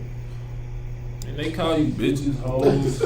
Damn. Well, they even call you a bitch for no reason. Fuck you. You ain't shit. And they say how they feel. Shit, sometimes we respond back the same way. Right. I mean, we still at the end of the day, we're human beings, man. before athletes were human beings, you got to respect us as human beings, as an adult first. And if you don't, then, I mean, why should we respect you if you don't respect us? Right. Man. Respect me. You know what I'm saying? So it's like, man, gone, bro. Like, I'm gonna say how I feel. You say how you feel. But at the end of the day, you gonna be the one gone, not me. I wonder how people talk to like Tim Duncan. Like people that just got like that nice, I mean, even kill demeanor. Like, hey man, show some emotion. Show some type shit. You're like, damn, nigga, that's Tim Duncan. Chill. Crazy, man. Like, hey man, you know, I'm more mad about it than you. Hey man, Tim. Kyrie back in Boston, part 2. You're gonna have to move out of the way, please. Kyrie back in Boston, part 2. You're gonna have to move out of the way, please. Kyrie back in Boston, part 2. Yeah, Kyrie lit, man. Fans, I mean, so they just take certain people a certain amount to go off. Right. For him, it only took a little bit. Kyrie sucked. Right. He know he don't, but he was pissed. They probably was They just lost. Yeah, they did. You know, he pissed. So, Right. So are we due for another Malice in the Palace? I mean, it's been a Oh, do we need what just, a great like, question. One good old act, because like everything the leader got soft. Nah, I don't We think gotta you got. show them we ain't. I don't think you got a team like that though that would even do that. But now I think security, Boston will. I think security is Marcus so much Smart more. now. Security is so much more strict and so much more in tune and uptight about what goes on. Yeah, that like there's so that much. word. Yeah, they're so much more alert. It's like that will never happen again. Yeah, somebody threw something. A player not too long ago threw something in the stands and it hit a little girl in the face. Recently. So Curry when he threw his mouthpiece. Curry, who did it? He threw a mouthpiece and Somebody hit threw a the mouthpiece. Not well, Curry a long time ago when they was playing the Cavs, but this was more recent. Damn, who was it, bro? It was right on it. But I think they did throw their mouthpiece. Usually, a lot of times they mouthpiece. Just the other day, right? It happened recently. Yeah. Miles Bridges. Miles Bridges. Go back and apologize. Yeah. Yeah, for the Hornets. Yeah, For the Hornets. I was Googling it real quick. Hey, Miles Okay, all right. I love Miles Bridges' game, bro. Like he's like Kmart, but with like a better shot. Offensively minded game. Yeah, man. And speaking of Kevin, you know what I'm saying? Like his son is good as well, man. Oh, yeah. Yeah, what do you like? K. Martin played for Houston. Yeah. So we run down crazy. Well, as Bridges struggling, Young dives on it, looks to get it to Hunter, and he does. Hunter, the sidestep layup blocked from behind, but a foul. And they're going to count the goal. They're going to say a goaltend. But that's leadership. Oh, he just got teed up. You got to be careful, and just got thrown out. Multiple technicals, automatic ejection. Bridges frustrated. Oh shit, my bad. So They need to get him away. Here you go. See, look, they're trying to be funny. Waving at him and shit. Look. Bridges, who's one of the candidates, and giving him some stuff as well. They had a magnificent. She's looking crazy. Zion, man. Wait. Damn. If somebody throws their mouthpiece, it does have spit on it. Ain't that just nasty? We had 3 closeout game 6s last night, but we're starting with the team that lost. If somebody throw a mouthpiece at you, it has spit on it, saliva on it. Ain't that just where somebody spitting on you? Maybe. I mean, it is to the person that gets hit, yeah. Yeah, But man, like, man, we need a malice in the I don't know, man. I just think like, man, fans got to take a step back sometimes, So bro. they take it too far sometimes, but then when a player or somebody retaliates, now you in the wrong, now he in the wrong. Right. At the end of the day, you said all this, and now it's time to back up. You want to see them say, oh, no, I'm calling a lawyer, this, and that. Right. So, like, all right, that's a fan, that's one thing. But then what about when you run into people like Skip Bayless? Now, Skip Bayless, I'm telling you, bro, some of the stuff that he does is flat out trolling and is bullying, man. Yeah. Like, he takes it too far. What would happen if one of these players actually ran into Skip Bayless? I mean, I don't know. I mean, it's a good question because you got to think about work out every day. You know what I'm saying? Yeah, but I feel like the same thing with Stephen A. I mean, Stephen A. said a whole bunch of stuff, but at the end of the day, I mean, when you walk into these guys or you talk, I mean, when you bump into them, I mean, that's their opinion on you. Yeah. I mean, to a certain extent, you have to still be a man and respect yourself and say what you got to say, but you pull them to the side like, yo, you know, you don't make no big scene. Mm-hmm. As a man, you talk to him, y'all figure it out, and then y'all go about your way. Stephen A. said it multiple times where he just said some things, but then the guy that pulled him to the side and they had a conversation, and he said he respect that, and he apologized on national TV. Yeah. Sometimes that's what it takes. Because at the end of the day, sometimes they do take it too far when they're in the heat of the moment. Yeah. When it's going back and forth, sometimes you do get sometimes we all do where we say stuff that we probably don't necessarily mean in that way, but it came out that way. So now when we do see that person, and when we see that person out, it's like, hey man, that's powerful. But you know, it makes interesting television. I ain't gonna lie. I mean, that's part of it too, selling. You gotta all nice conversation. That's why I said it's kind of boring, you know. It's raw and uncut. You can't get that. And Skip Bayless the same way. Right. They feel this the way they do, and at the end of the day, you gotta respect that. That's what makes you want to wake up in the morning and watch it. Sometimes they're right too. So I see how I remember when they were together. That was the best television ever. Yeah. Them two would argue and go. You know what I'm saying? Like shout out to Shannon Sharp. They did their best at patching it together. But to me, Stephen A. with the Max kind of never fit real good, but it worked a little bit. Yeah. I do not feel the Mad Dog dude, bro. I mean, Mad Dog, that's why you come on once a week or whatever it is. Who is it, bro? Mad Dog. Mad Dog, what, on Stephen A? No, First Take, he come on, I think on every Monday or Tuesday or something. Oh, okay. But I mean, I don't got no problem with him. I mean, again, that's just another analyst. They give you a different perspective or a different look from different people that actually do it. You know what I'm saying? On top of the fact that they're getting the exposure that they need. But at the end of the day, to some extent or knowledge, they're known very well in that line of work, so they get the opportunity to go up against Stephen A. I mean, you got to understand, Stephen A. is one of the best to do it. Oh, yeah. Hands down. So you going against the top dog when it comes to that. You know what I'm saying? Mad Dog versus the top dog. Yeah, so it's just like you got to bring it, and the guys they bring on, no. I mean, that's just like Shannon Sharp. You talk about Keyshawn Johnson. They bring all them on. You know what I'm saying? It's just like it's crazy because they all know the game. Chris is a top dog too when it comes to the sport, but he's more a moral reporter. Yeah, he's like a reporter. Yeah. I like Chris Broussard. Yeah. I like Nick Wright too. Yeah, he's good too. Yeah. Man, both of them look like celebrity doubles, bro. Y'all ready for them? Who? So Chris looked like a kid from Kid and Play to me. Okay, kid. Take a point. No, man. wait. I'm the You crazy? No, hell no. I'm not gonna let you do that. Take eyeball. Look him up.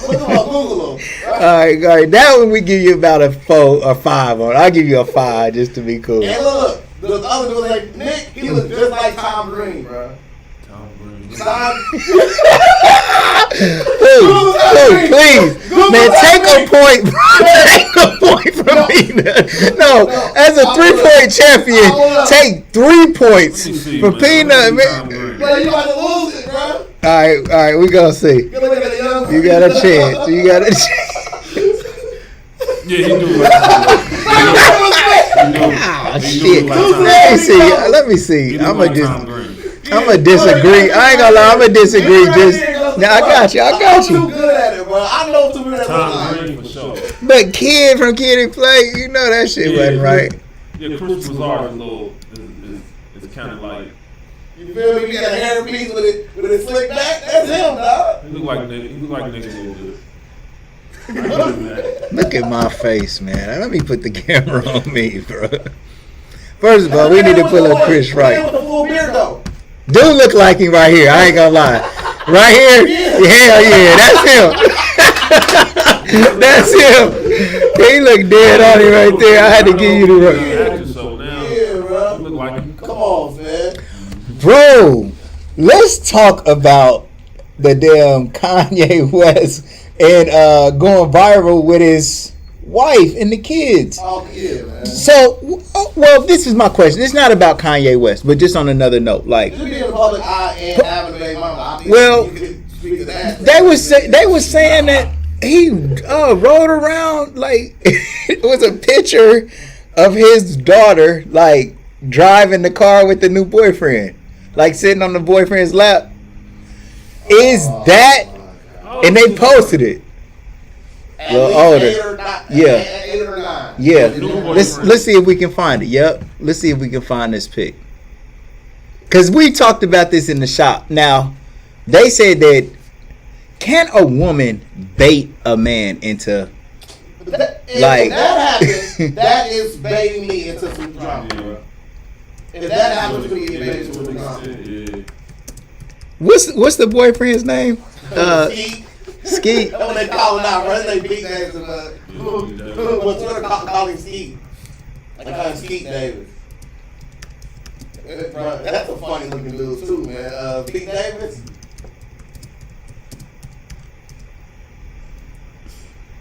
Y'all keep you chopping, bro. I find this. Oh, what? Yeah, man. Pete Davis. Oh, Y'all can't wait to see this I shit. know. I mean, because this is wild to me. His daughter, man, this is, bro, she's the same age as my daughter. It's a photo. Right there. Images. Yeah. Okay.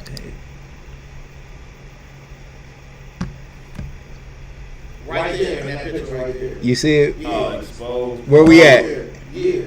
Oh, here. Here. I think this is it right here. Yeah, you can see. Look, that one right there with Kanye. Kanye did out. This one. Yeah. Watch it blur it. Yeah, there you go. Oh my God, bro. Yeah.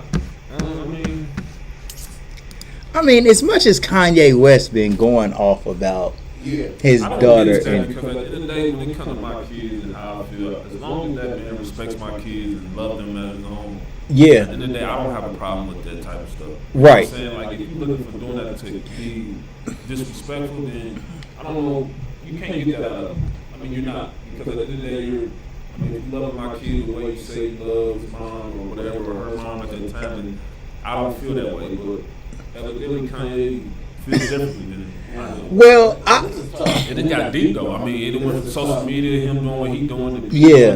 I mean, this it's all built up now. You can tell he's being funny. He's looking back at the camera like, Right. You know what I'm saying? But like, this is all built up from whatever Kanye did, the way he did, going back and forth. Now, this Right. is something that y'all can sit here and involving the kids for no reason. Like the kids have nothing to do with it. You know what I'm saying? Like they don't really know what's going on.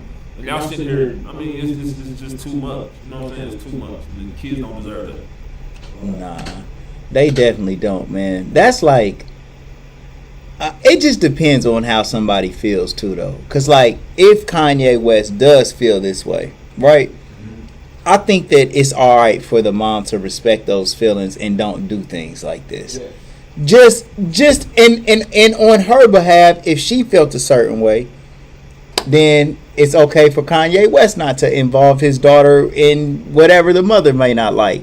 But I mean, I just think that it's a whole lot of respect going on. But trying to do stuff like that and embarrassing, Right. Yeah, I mean, I think that that's what it's about. Just trying to just kind of like making the child look more embarrassed than anybody. And that's look not- at the little girl's face. She Yeah. looked kind of like she ain't comfortable. But that's the thing, like, why you involve the kids?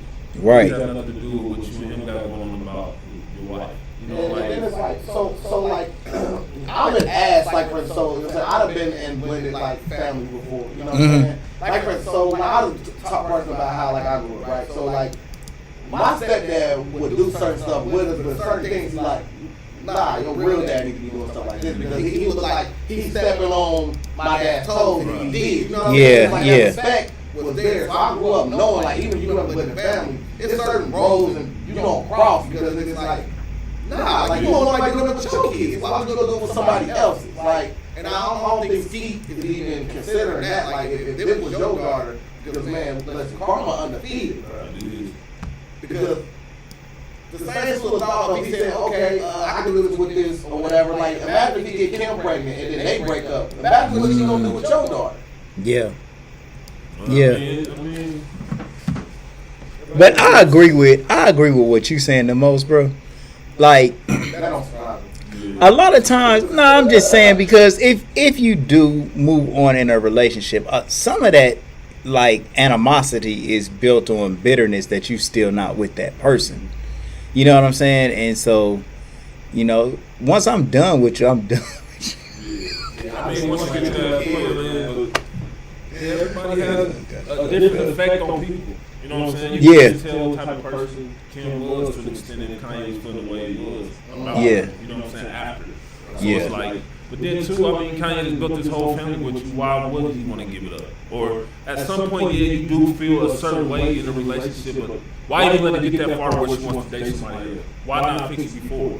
Yeah. Why wait until she's with somebody else? Sometimes that happens to us in relationships where we lose out on a relationship, then we fight for it when it's too late, or we could have did it before you got to that. I heard an interesting theory. Right? Yeah. And it's basically how women love and men love are completely different, right? Like a man is gonna love you the more that we went through it with you. Like, man, like she always been there through everything. And the women fall out of love with you through all the stuff you put her through. Yeah. So at the time where the man loves you the most, she loves him the least. Yeah, that's a fact. That's a fact. Right. So what are we supposed to do? Don't love her? No, it's not that. It's just, I mean, you got to figure out the meeting point, how to do it, how to reconnect. Yeah.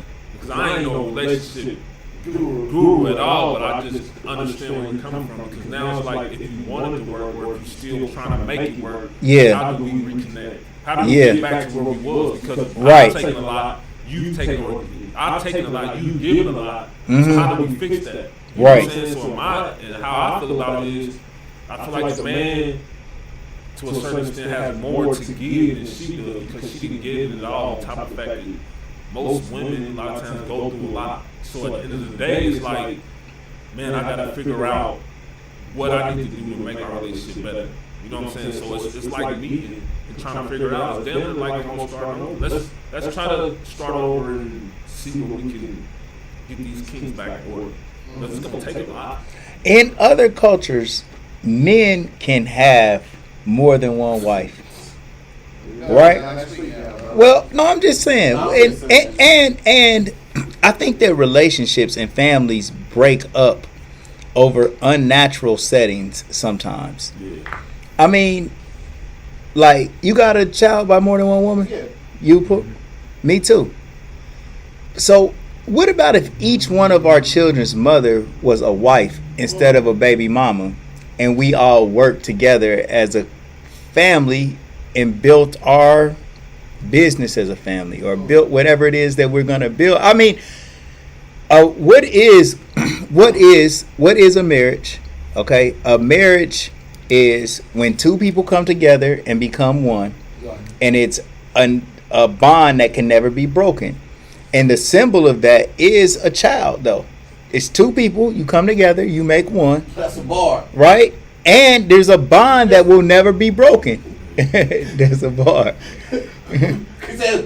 Huh? What? He said because y'all come together. Y'all come together. You so crazy. Look, but his own bar. Go ahead. But so like a child is like the manifestation of a marriage. Right? Y'all think I'm saying some crazy shit, but I'm not. No. But we still let them come together. Go ahead and say it. But so what I'm saying is, do you think that relationships would last longer if men could be more honest about their interest in having more than one woman? I feel like with transparency, you are gonna have that, right? So like, if you want to go, there's a saying, right? If you want to go somewhere by yourself, you can get there quick. You want to go far, you go together. Yeah. I mean, most women always say it's good to be truthful and honest with them at the beginning than right at the end, or it's better to tell the truth than lie, which is true. But at the end of the day, some women are for it and some ain't. I mean, pick your poison. You know, pick what you like, and if she with it, she with it. If she ain't, she ain't. So you either gonna be with her and accept what she ain't with, or you gonna move on until you find somebody that is. But the fear of losing her is what makes men lie to a woman they really love. Like, you got to do shit backwards. Yeah, that's a fact, because I found out that too. That lying makes only things worse. Yeah. At the end of the day, the truth may hurt, but it doesn't hurt as much as the lie. Because then you got to sit here and back that lie up consistently every time. On top. It's like you got to continuously have a long stretch of chain of lies that add up to this one lie. So you can keep it going. Because all it takes is for you to forget it. She's like, oh, I thought you. Like, God damn it. Yeah. If I would have just told her the truth from the beginning, we wouldn't be right here. Maybe the truth would have helped us both out a lot better. You know what I'm saying? It's just like, why, as a man, do we have to learn that so late? Why do we have to punish somebody we love so much before we realize it's too late, or we did so much to that person to where they don't have nothing else to give? And now we sit here begging them not to leave, or we doing certain things to try to fix it, but it's like we never got here if we was truthful. I'm gonna see if anybody's commenting on Facebook about this, but P, let me ask you something, bro. So, do you think men and women have different roles that they should play in life, or everybody can do everything? I think it's to each his own, but I mean, to like put it into like a certain perspective, right? Men kind of take on more dangerous jobs traditionally, you know what I mean? Such as, that's why I said like women traditionally outlive men, because men take on firefighter. I mean, like there are women and there are these different like anomalies, but traditionally, I'm saying like coal miners and railroad workers and construction workers and people that work in dangerous fields generally are masculine. You know what I mean? And I'm not saying that in no way, shape, or form. Like women can't do it, understandable, but I understand where you're going with it. So I'm saying is like we automatically have that in us to take on those masculine roles that take on brutality, things of that require physical exertion. So if it comes to occupation, then generally yes. But when it comes to like roles within a house, I feel like you can find a family that's ambiguous in that nature. I mean, like if a man is a chef, I mean he could come home and cook as well. You know what I mean? You ain't gonna come and say, "Oh, feel me, you a female, you in a female's role." I mean, if he still is a family a team? Paul? Yeah, exactly. It has to be. And I don't see it no other way. How does it work if you're not a team? Is there any team that doesn't have particular positions assigned to certain people? Yes. Well, team. Does every team have a position for the players that's on it? Yeah, even baseball, soccer. I mean, you have a role, you have a position. So why does a family not have positions on that team? Who says the family doesn't have a position? That's what I'm saying. Yeah, little mother, father, son. But can't we get canceled today for saying a woman has a role in the team family? No? I don't think so. I mean, I think a woman knows her role in the family. Oh shit, fool! Now we get canceled. But you right though. Women, especially when it comes to kids, they know I need to be a mom first. Yeah. I need to take care of home. Right. Especially, if you have a husband that's working. These are the things a mother, a woman, a female knows. To make a team work inside the family. Right. Everybody has a role. Everybody has a position. Regardless of how you look at it. Even if it's a man that's taking care of all the bills, and the mama's role still at home is to make sure the home, he comes home to hot food. Right. The house is clean, the kids is put away. And we're not taking nothing away from that, because that's a hard job for a mother. Right. Every day to do that. And all he's doing is working 9 to 5. That's a hard job, so we're not saying that she has to do that alone, but if that's her role or her job within the team, that's just what she knows she has to do to make sure the team works. Exactly. So, P, do you think that it's okay for a man to swap that role out? Like, let her kind of go and work at the construction yard? Yeah. I mean, I feel like it's ambiguous families out there. I mean, like, there are families that have 2 dads, bro. Like, do you think a woman, there's families that have 2 dads and 2 women? Like, if she does start working at the construction yard, okay, like, she dealing with a lot of real men every day. Well, what I'm saying is, do you think that that would be an easy possibility for a relationship to end when your woman is at work all day around a whole lot of masculine energy, and then coming home to you that's being more of a it's staying at home with the kids and all of that, more of a feminine energy? I wouldn't say that. I mean, we already spoke this saying that, you feel me? It's a tough job doing that anyway. But I mean, like, you gonna see families where, like, I'm saying for the most part. Now I know that there's always there's in a what's it called? It's a exception to the rule. Yeah. But another synonym of that. I know, but a lot of we black, man. Niggas ain't never heard of no damn anomaly. But just I'm saying, do you think that that's more of a feminine energy? I don't think it's. I mean, you can do anything as like we are men who are comprised of our mom and our dad. We have feminine and male energy in us. Yeah, so we come with that. So at the end of the day, we are able to be diverse, switch it up. Yeah. I mean, that goes for a woman too. That's why what you said about the struggle. Women probably can do that too. If that's what they have to go do, then they're able to do that. But I feel like on both sides, whatever it takes for our family to work, that's what we're going to do to make it work. Exactly. Especially if we're in this together. I mean, that's I look for James Harden. What you trying to say? You look like a James Harden, a person that can score their own buckets. So, is there anything a man that could do that we would point out and say, "Hey, he kind of acting like a woman"? I mean, some dudes try to talk about dudes when they say they're a nurse, but I mean, it's just the name. It's the yeah, name. it's the name. It's the title that's behind it. If it didn't say nurse, then you wouldn't necessarily say, "Oh, that's." But when you think of a woman, but at the end of the day, it's a lot of male nurses. And it's a lot of women doctors. As a matter, it's a lot of women doctors. Yeah, but when you, I just feel like nurse is more on the woman's side. For sure. I think so too. You know what I'm saying? Like, if you can call a woman a doctor and be okay with calling a male a nurse, you like, but like, I just feel like that's what, at the end of the day, I still respect them men because at the end of the day, you know what you gotta do to support yourself, your family. I definitely respect whoever do whatever, you know. Like I always say, I don't judge you because that's not for me to do. Everybody's life is different. I can't judge you because you can't judge a book by its cover. I go by that because at the end of the day, I don't know your personal life. I can't sit here and tell you what you are, what you ain't, and what you can do and can't do. That's not for me to know. All I know is what you tell me.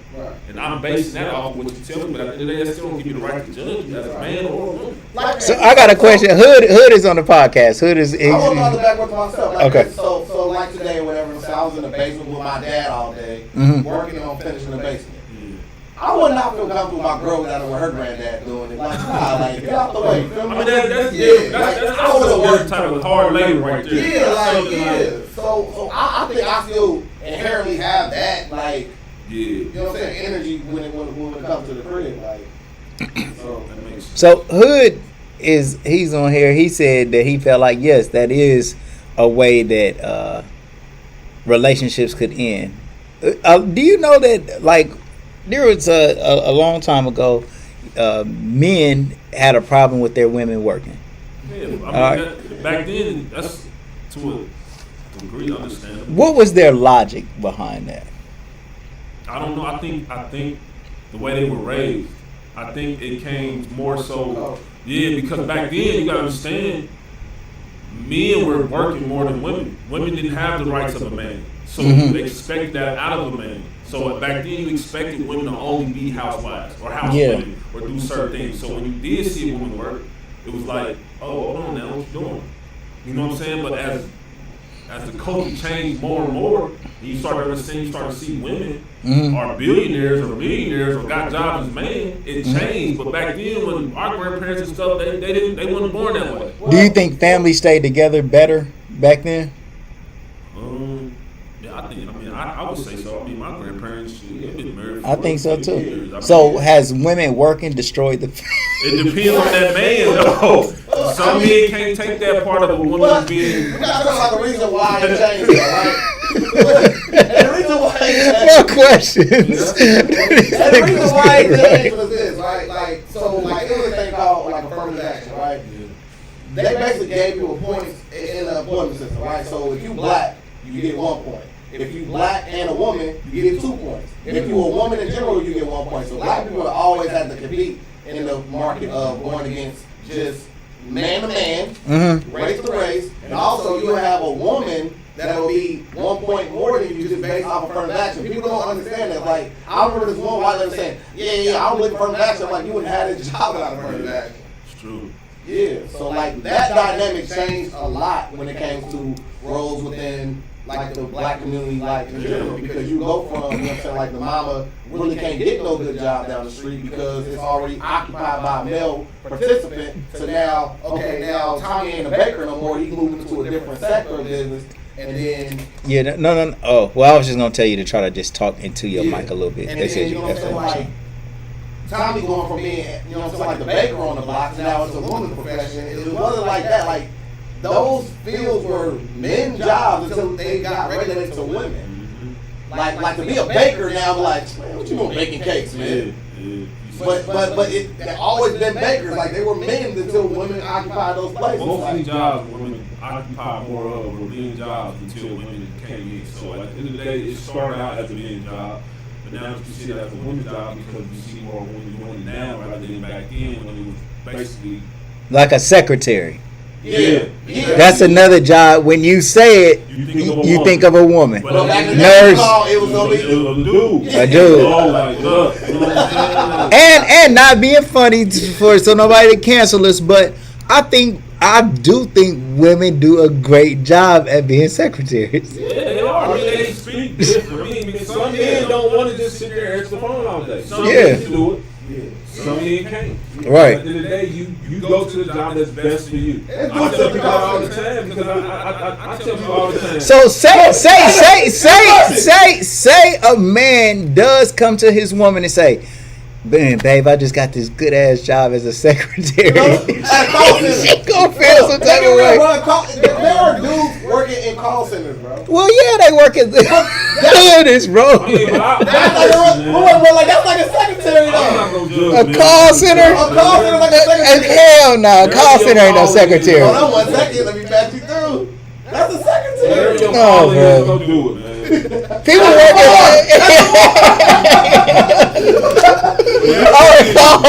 the call secretary, yeah. Whatever you're calling. Whatever it is, for real, bro. Because, I mean, you gotta understand, man, these jobs that women were occupied by us for a long time before women had rights. All women were just stay-at-home moms. Now it's like, I feel like this, man, when it comes to jobs, man, regardless of what it is, if you're in a relationship with a woman, regardless of what it is, she's going to support you. Regardless if you're making more money than her or less money than her. At the end of the day, if it's helping provide for your family, then it should be an issue. Right. I mean, at the end of the day, I feel like a lot of men, I'm not going to say a lot of men, some men are kind of insecure about the fact that sometimes they want to make more money. Yeah, That's one of the biggest issues. Right. And at the end of the day, I understand to a certain extent, but that don't make you less of a man. Right. In the household. Right. You're still the man of the house, regardless of what she's making. You still make more decisions for the family. That doesn't change your position. At the end of the day, some men need to understand that. That doesn't change, but until you realize that and understand that, the relationship will always be unbalanced. So I got a question then. So would it be wrong for him to take her whole check? I gotta know. So wait. What if you are with, you know what I'm saying, like a woman who is like a construction worker, right? I mean, it's completely hypothetical, right? And let's say, you know what I'm saying, like I used to go to college together, so like she used to play basketball, so she kind of tall too. You know what I'm saying? Like you kind of working out. I mean, I'm saying, you know, lost weight recently. She more, you know what I'm saying, like more diesel than you. What? Come on there. If somebody breaking the house, who's supposed to provide? Oh yeah, yes. I mean, I'm gonna provide. I'm gonna provide security in my house. What if she took timeline though? She's completely I'm still a man. I'm still a man of the house, and you're gonna have my back regardless. But at the end of the day, allow me to be that man of the house first, and then you step in. Even if she's like a complete killer machine. Man, what? She a Navy SEAL. We in this together. I mean, at the end of the day, we both went out there. You know what I'm saying? Like, but I'm sacrificing more because as a man, that's my job is to protect, provide for my family. Okay. So I'm gonna protect. And if I can't, then that's when you come in and do your shit. I mean, that's just like one of your boys shit. Yeah, get to a fight, you don't even give it up. I'm like, hey, bro, come help. It's like, let me come help you, bro. It's the same way. Like, shit. That's how I feel. Would you feel a little masculine after that, after dinner? Like, wait. After doing that, you choked out. He almost had to, like, he was starting to see it fade out. And she kept touching one time and drop him. I mean, Baby, I told you I got this. You're like, no, I'm the man. I'm still the man, but I don't change nothing. Well, the other day, this reminds me of a conversation I had with my daughter the other day, right? So we were talking about we was talking about something like this, It's the best podcast in the world. but we started talking about getting drafted to go to the Army, right? Like going, and my daughter is like, she's woke. She's a junior at Chaminade. Oh yeah. So she's got like clear perspective on a whole bunch of stuff. She's strong in her opinions, right?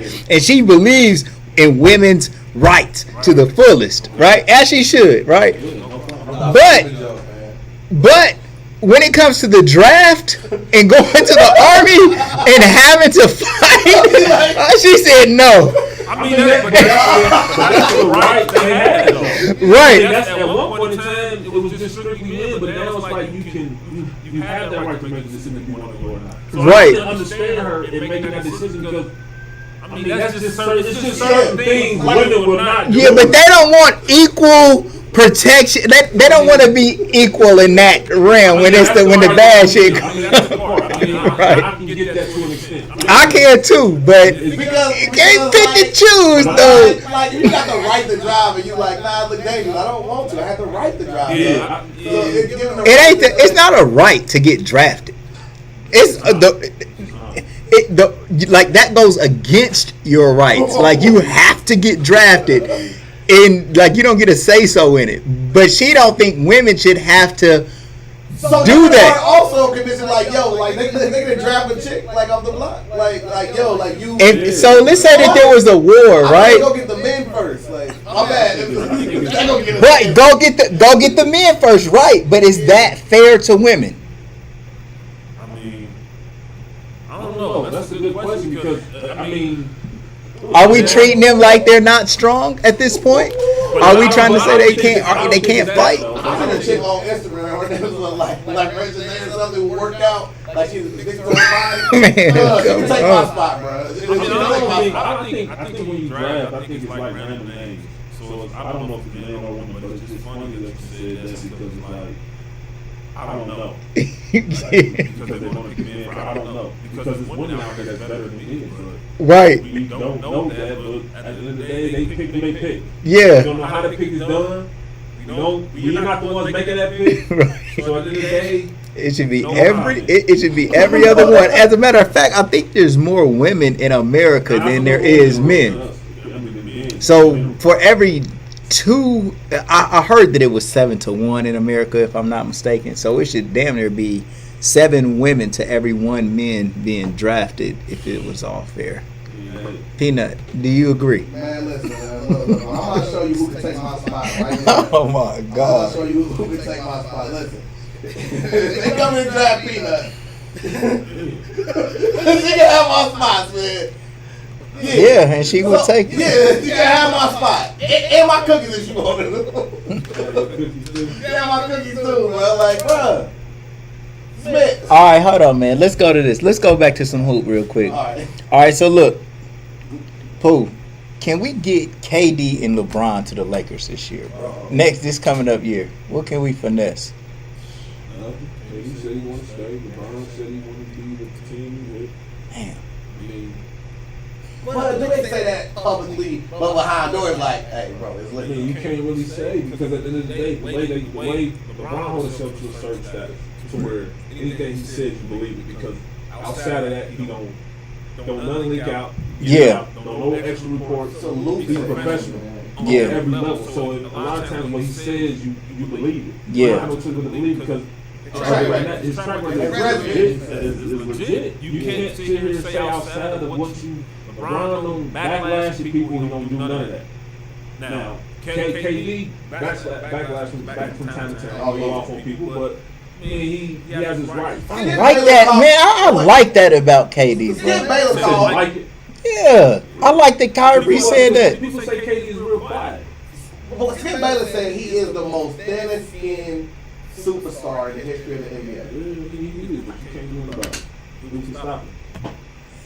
And but you know what though? Like I like the fact that Man, he stands up for himself, man, sometimes. And it can get annoying. He just showed me that he just a real bro at this point. You know, because if anybody just kept badgering us and just going in on us and talking, I think it's okay for you to be like, hold on, what about you? Right.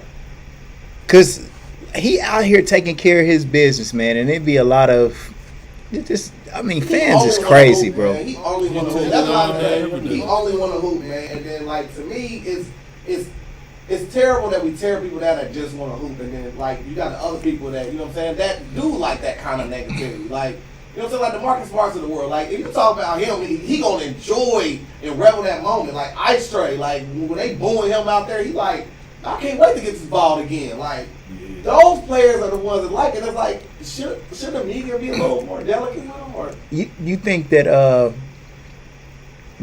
next year Brooklyn will have a chance to gel a little bit better? If it's just Kyrie, he played the whole season, KD,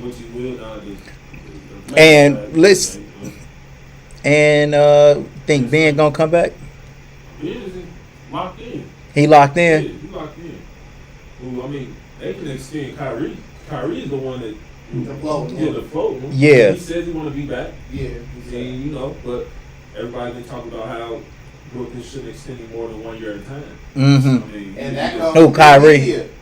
That comes from media. But at the end of the day, like I said, you don't know what's going on between the walls. Right. You don't know what type of relationship Kyrie actually has with this organization. Right. Because of what you said, how you feel, you don't know what he's done or what's been said, how he got KD to come, how he got James. I mean, KD got James to come. You got to think about it. Kyrie created all that. Yeah. I mean, he created everything from him coming to KD to James. And now where they at now? I mean, it's still a big market. Why wouldn't you want him to stay there? He wants to stay there. He wants to play with KD. He wants to play with Ben. Mm-hmm. He's not saying otherwise. Why leave? I think of two different players when I want to make this point. I think of Ben Simmons, of course, and then I think of, what is the bro's name? He played for the Bucks, man, point guard. Smart dude, got braids. Holiday? Drew Holiday. I remember the very last game of the season. He came in just to check in the game, just so he got his bonus check, right? Drew Holiday, because he had to play a certain amount of games in order to get his bonus. Right? He came in, checked in the game, fouled, got out the game, everybody clapped like, yeah, but get your money. And I think about, they probably gonna make a Ben Simmons rule after him going those games. You can't really make a rule. You can't that's really like the bargain agreement. But you can't really get into a person's mental. You can't get into a person's mind and really understand or know how they really feel. Right. Mm-hmm. You know what I'm saying? Like, you can't do that. I mean, you can get all the special in the world. You still can't get inside my head and actually know how I'm feeling as a person or my body.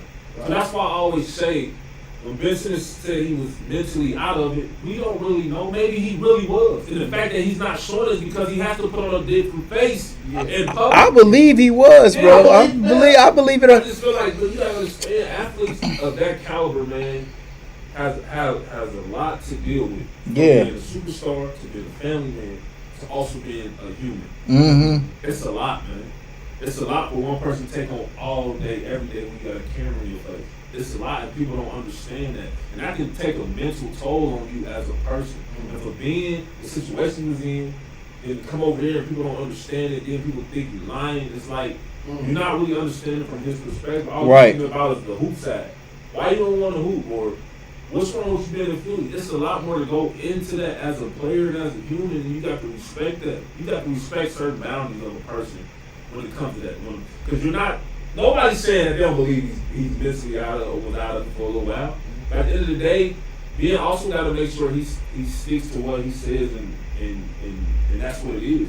You know what I'm saying? You can't give people other perspectives on certain I think that it goes even further than Ben Simmons, and this is a prime example. Yesterday, Klay Thompson, man, one of the best free throw shooters you'll ever see in your life. In the clutch, went to the free throw line and missed 2 free throws back to back. Was that mental, bro? But at the end of the day, it's not. You can't compare that to Ben, because at the end of the day, soon Klay this time, he wanted in his mind, I got to get a stop. Yeah. You know what I'm saying? Yeah. I'm gonna get it back. So you heard him when he got to stop. Fuck them free throws. Yeah, he did. Because now he's thinking about the next one. Yeah. He's thinking about the stop. See, that's the difference from Ben's going through. Ben was going through a total different mental. Right. You know, it's different. a game, that type of mental is different because Clay know It's true. Clay already know, I'm just free throws, fuck, because I know I'm gonna make it. I'm gonna make 100 out of probably 98 out of 100. Is it harder to make those free throws at the end of the game? though? Definitely. Not necessarily, because at the end of the day, you mentally already prepared. 90% Yeah. mental, 10% physical. Yeah. At the end of the day, you did all the work. Yeah. You can calculate it all. I know I'm gonna make it. Yeah. I don't necessarily mean that because if you think about it again, you go back and watch the other game. Clay ain't never been stupid. When have you ever been stupid? I don't You think even so. Expect that. So then it's Right. like, we ain't gonna sit there and say it's hard because we done seen him make 100 of those free throws. Yeah. It's just the fact that he just missed them. It was just that day. It was just that time. It was time for him to miss the free It throws. was that time he missed them and then. Percentage-wise, he's not 100%, so he does miss them. He's 85%. Right. So Right. He does miss them with his dad. But for me, I think the fair part about it is we picturing us sitting there, 1.2 on the clock. You sitting there, the crowd going crazy. They give you the ball, you take your little dribbles, and you sitting there, just you in that rim, and everybody's screaming. That's just what frightens us as fans because we haven't ever been through that. I mean, you got. I mean, that's. Because that's like. It's a lot on the line and a lot to think about to take your focus away from the old. That's a lot because it's the same way I could say in a three-point contest. Yeah. When it's just you in the rim, but it's a whole bunch of people on top of the fact that you trying to win. Yeah. Trying to block everything. So I always told people, Mom, that it was easy for me because I practiced that way.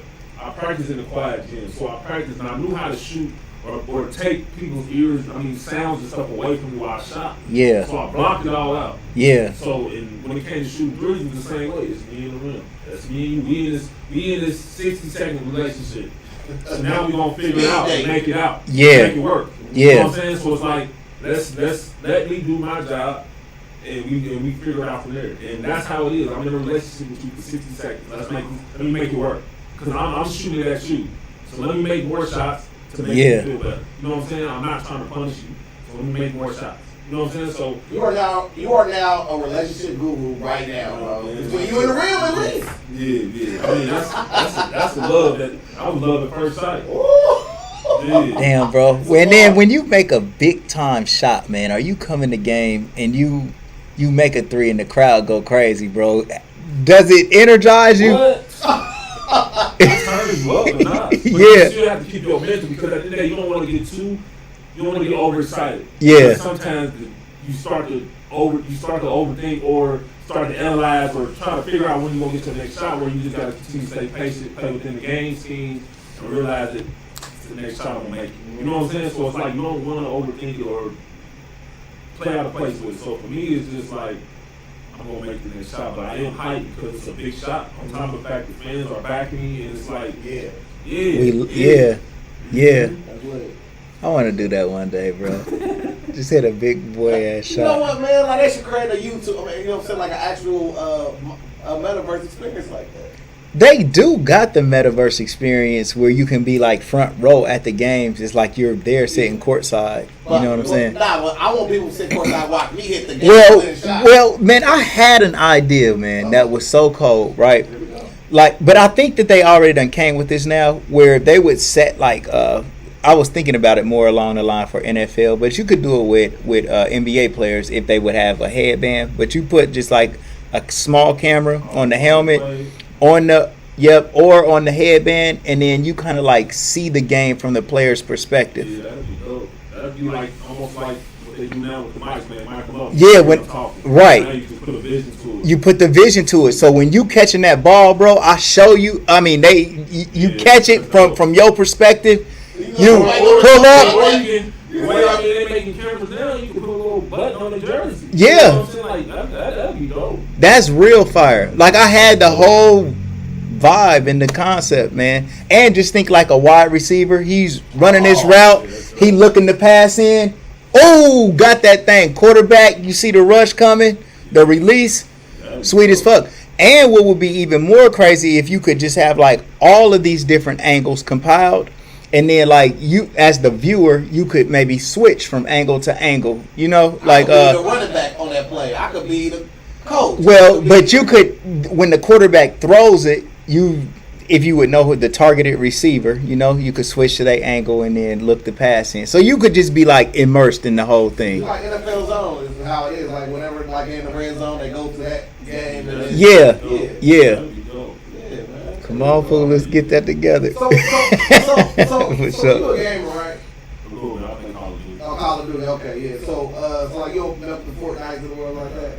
Okay, so like what other stuff you into like other than like basketball and games? Shit. Most athletes don't do too much, bro. Spend time with the family when they can. Other than that, playing, game, traveling. Yeah. Man, that traveling that you was talking about sounds so tight, bro. It's amazing, man, because it's like, we leave like, say we finish a game, and we got a back-to-back, so we go from Philly to New York. Yeah. You know what I'm saying? So we literally, they feed us in the locker room. They give us some little food after the thing. Then we go straight from the bus. I mean, from the locker room to the bus to the airport, get on the plane, we fly straight to New York. Get on the plane, go to the hotel room. A lot of times we don't have to do one walkthrough. We go straight to the game. Because the game like 3 or 4. But that's how we travel. Yeah. Like if we was in another city, say we go from New York, we play in New York on the Thursday night, but we don't play in Miami till Sunday. We play in New York on that Thursday, we stay till Friday and leave Friday evening. Yeah. And fly to Miami. Or Yeah. wherever, you know what I'm saying? Like, we stay extra days in certain cities because some players or some coaches will have family there. Right. I know when I played Oklahoma City, whenever we went to LA, we used to go out a day early because Scott Brooks was from Orange County. Yeah. So he had family there. Yeah. So we would go just a day early, just be with our family. He'd be with his family. Yeah. You know what I'm saying? But it's the truth, man. We flying all over this mud. It's our longest trip. I think the longest trip in the league is Miami to Port. I think that's the longest. I think it's like 5 or 6 hours. Oh yeah. But I mean the way the plane set up. It's nothing. It's nothing. I mean, 6 hours ain't nothing. I mean, you playing cards, or you sleep, or you eating good for 6 hours. You know what I'm saying? Like, it ain't like you gotta stop the fuel or you gotta pick up extra. Right. Yeah, the thing about it, you gotta think about it, 14 players, and we got our own row. We got our own seats. Nobody sit next to each other. Right. For the most part, everybody has their own seat. Yeah. You got one extra seat, and they lounge all the way back. Yeah. You know what I'm saying? So it's like kind of sit opposite of the person behind you, so they can stretch all the way out. Yeah. Man, Shaq just now checked in. He said true story about Daequan, Dayton legend. When he was in high school at a basketball camp, I was having problems recruiting young men for Peace Ambassador, and you signed up about 30 young men that signed up immediately. That's Shaq that said that. DJ Skano checked in and said that y'all's mics was sounding bad.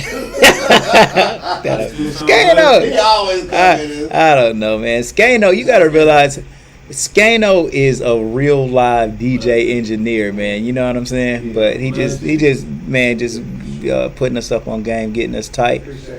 Man, E's been checking in the whole show. He said that's a bar. He said the lie is worse than the truth. Pooh, when you was talking about just how the lies just can keep going on and on and on.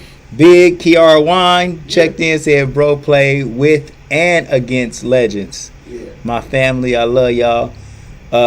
Rose Kelly, New York's mom, you know, she true queen. Westbrook is a better offensive player. It was a lot of pressure on him this year. Cody Lattimore, legend. He said that you a legend, bro. Yeah, that's my guy, my little bro, man. Gym City Secret Weapon. And that's about it. Man, we're going to read some of these sponsors real quick, and then we'll get up through here, man. Save some for another day. This was an amazing podcast. This shit was sweet as fuck. Who done came and real this whole time? Who didn't die? No questions. Who came with all the smoke, man? So speaking of all the smoke, I mean, do you have a podcast, bro? Man, what's up? I'm trying to get one going, man. Something real laid back and genuine. Yeah. Something very comfortable for people to come in and just talk regular, man. Yeah, so like, no sports. I mean, it could be sports. It could be whatever we want to talk about that day. You know what I'm saying? But I just want I want the podcast. I want the person in there to become right. Yeah. Reading from the script, speaking the truth, and leave it at that. I mean, I've seen enough of them from Steven Jackson to Matt Barnes to Quinn Richardson and Darius Miles. Yeah, they got a good one too. Like but it's genuine. Yeah. Everything that they speak is genuine, it's legit. I mean, it's something people want to listen to. Right. For sure. You know what I'm saying? So at the end of the day, you want something that people want to listen to, and it ain't got to be continuous things, sports or anything in particular. Anything in particular, you just want to come and have a conversation because everybody's opinion about anything in life is different. Right. It's always good to get different views and perspectives of how life is for different people in certain situations. At the end of the day, you're never too young, you're never too old to learn something new. Right. So for me, it's like feed me something I don't know. Right? Yeah. So I can feed my soul and help the next person. Yeah. You know what I'm saying? So that's how I feel about the podcast. You know what I'm saying? That's the main thing. And with your network, you know, the brotherhood that you got, and just you know, even if it's not all of your NBA friends, some of them, and then your network of brothers that you got right here. You know what I'm saying? It's gonna be outstanding, bro. It's gonna be outstanding, bro. I can't wait. Everybody's on podcast, right? And everybody has something to offer different from the next person. For sure. As long as you got something different that can bring people that can draw people's attention, people always want to listen to it. Yeah. That's why it's always important to just be real.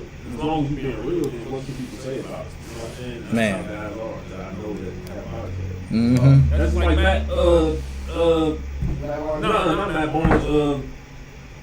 What's his name? For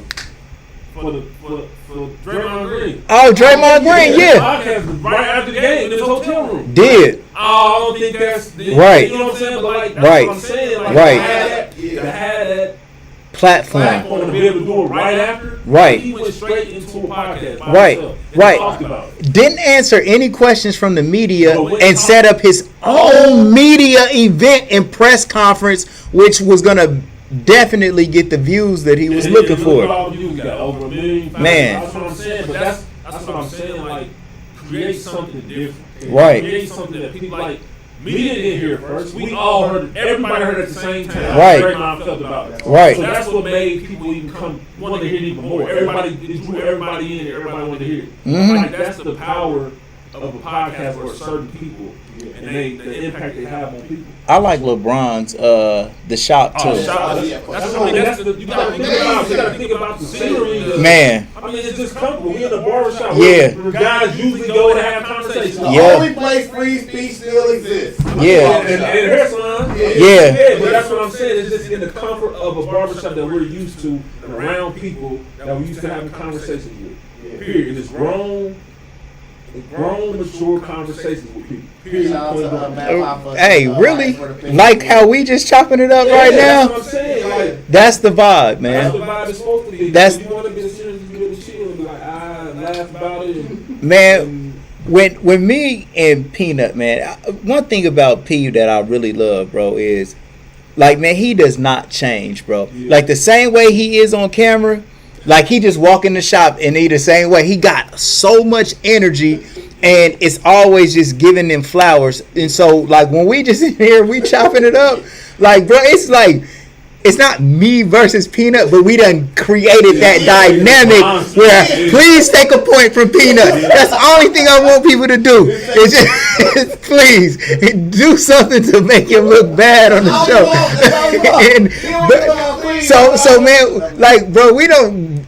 Like the cameras ain't even on. Like, you know what I'm saying? We get in here, we just get to chopping it up, man, based on whatever it is that we talking about. And people might not even care what we talking about. But the conversation is natural. It's genuine. That's what it comes down to. As long as y'all got that between each other, I mean, you can't go wrong. It's chemistry. Yeah, that's what it is. Same thing with the court, bro. It's chemistry. Full circle. It's a team. It's a team. Yep. About chemistry, it's a team. I mean, you can't be a whole without each other. Yeah. That's how y'all make it work. Yeah. Y'all have to match each other's punch for punch. That's what y'all do. Well, man, bro, I personally can't wait to the Godcast that you about to jump. You know what I'm saying? Like, you know what I'm saying? Like, bro, this will always be your home to do it. You can grow and outgrow, but man, bro, you got your spot right here for sure, bro. You know what I'm saying? And then you'll reverse the game and take us to a higher level with you too, like, bro.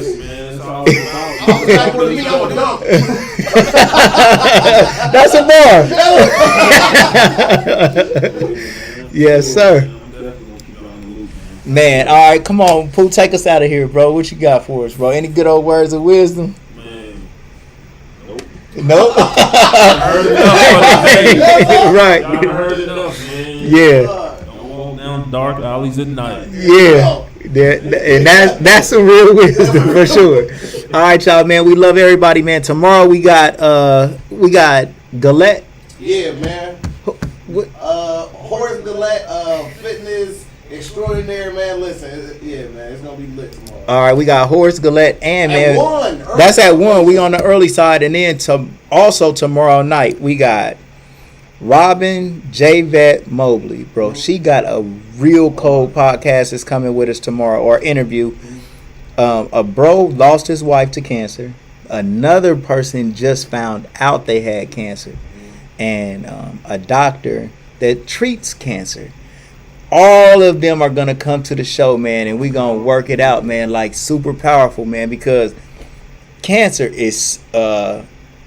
I think everybody, when they think about cancer, man, it's a little scary, bro. Absolutely. So, but we gonna talk about some of the things that you can do to either prevent it or ways that can make you more courageous if you got to fight them battles. So, man, it's gonna be a very, very, very good show. Wednesday, we got a sister that's coming in now. She's like a spiritual healer. That's what she calls herself. Man, now I don't know if she on the podcast.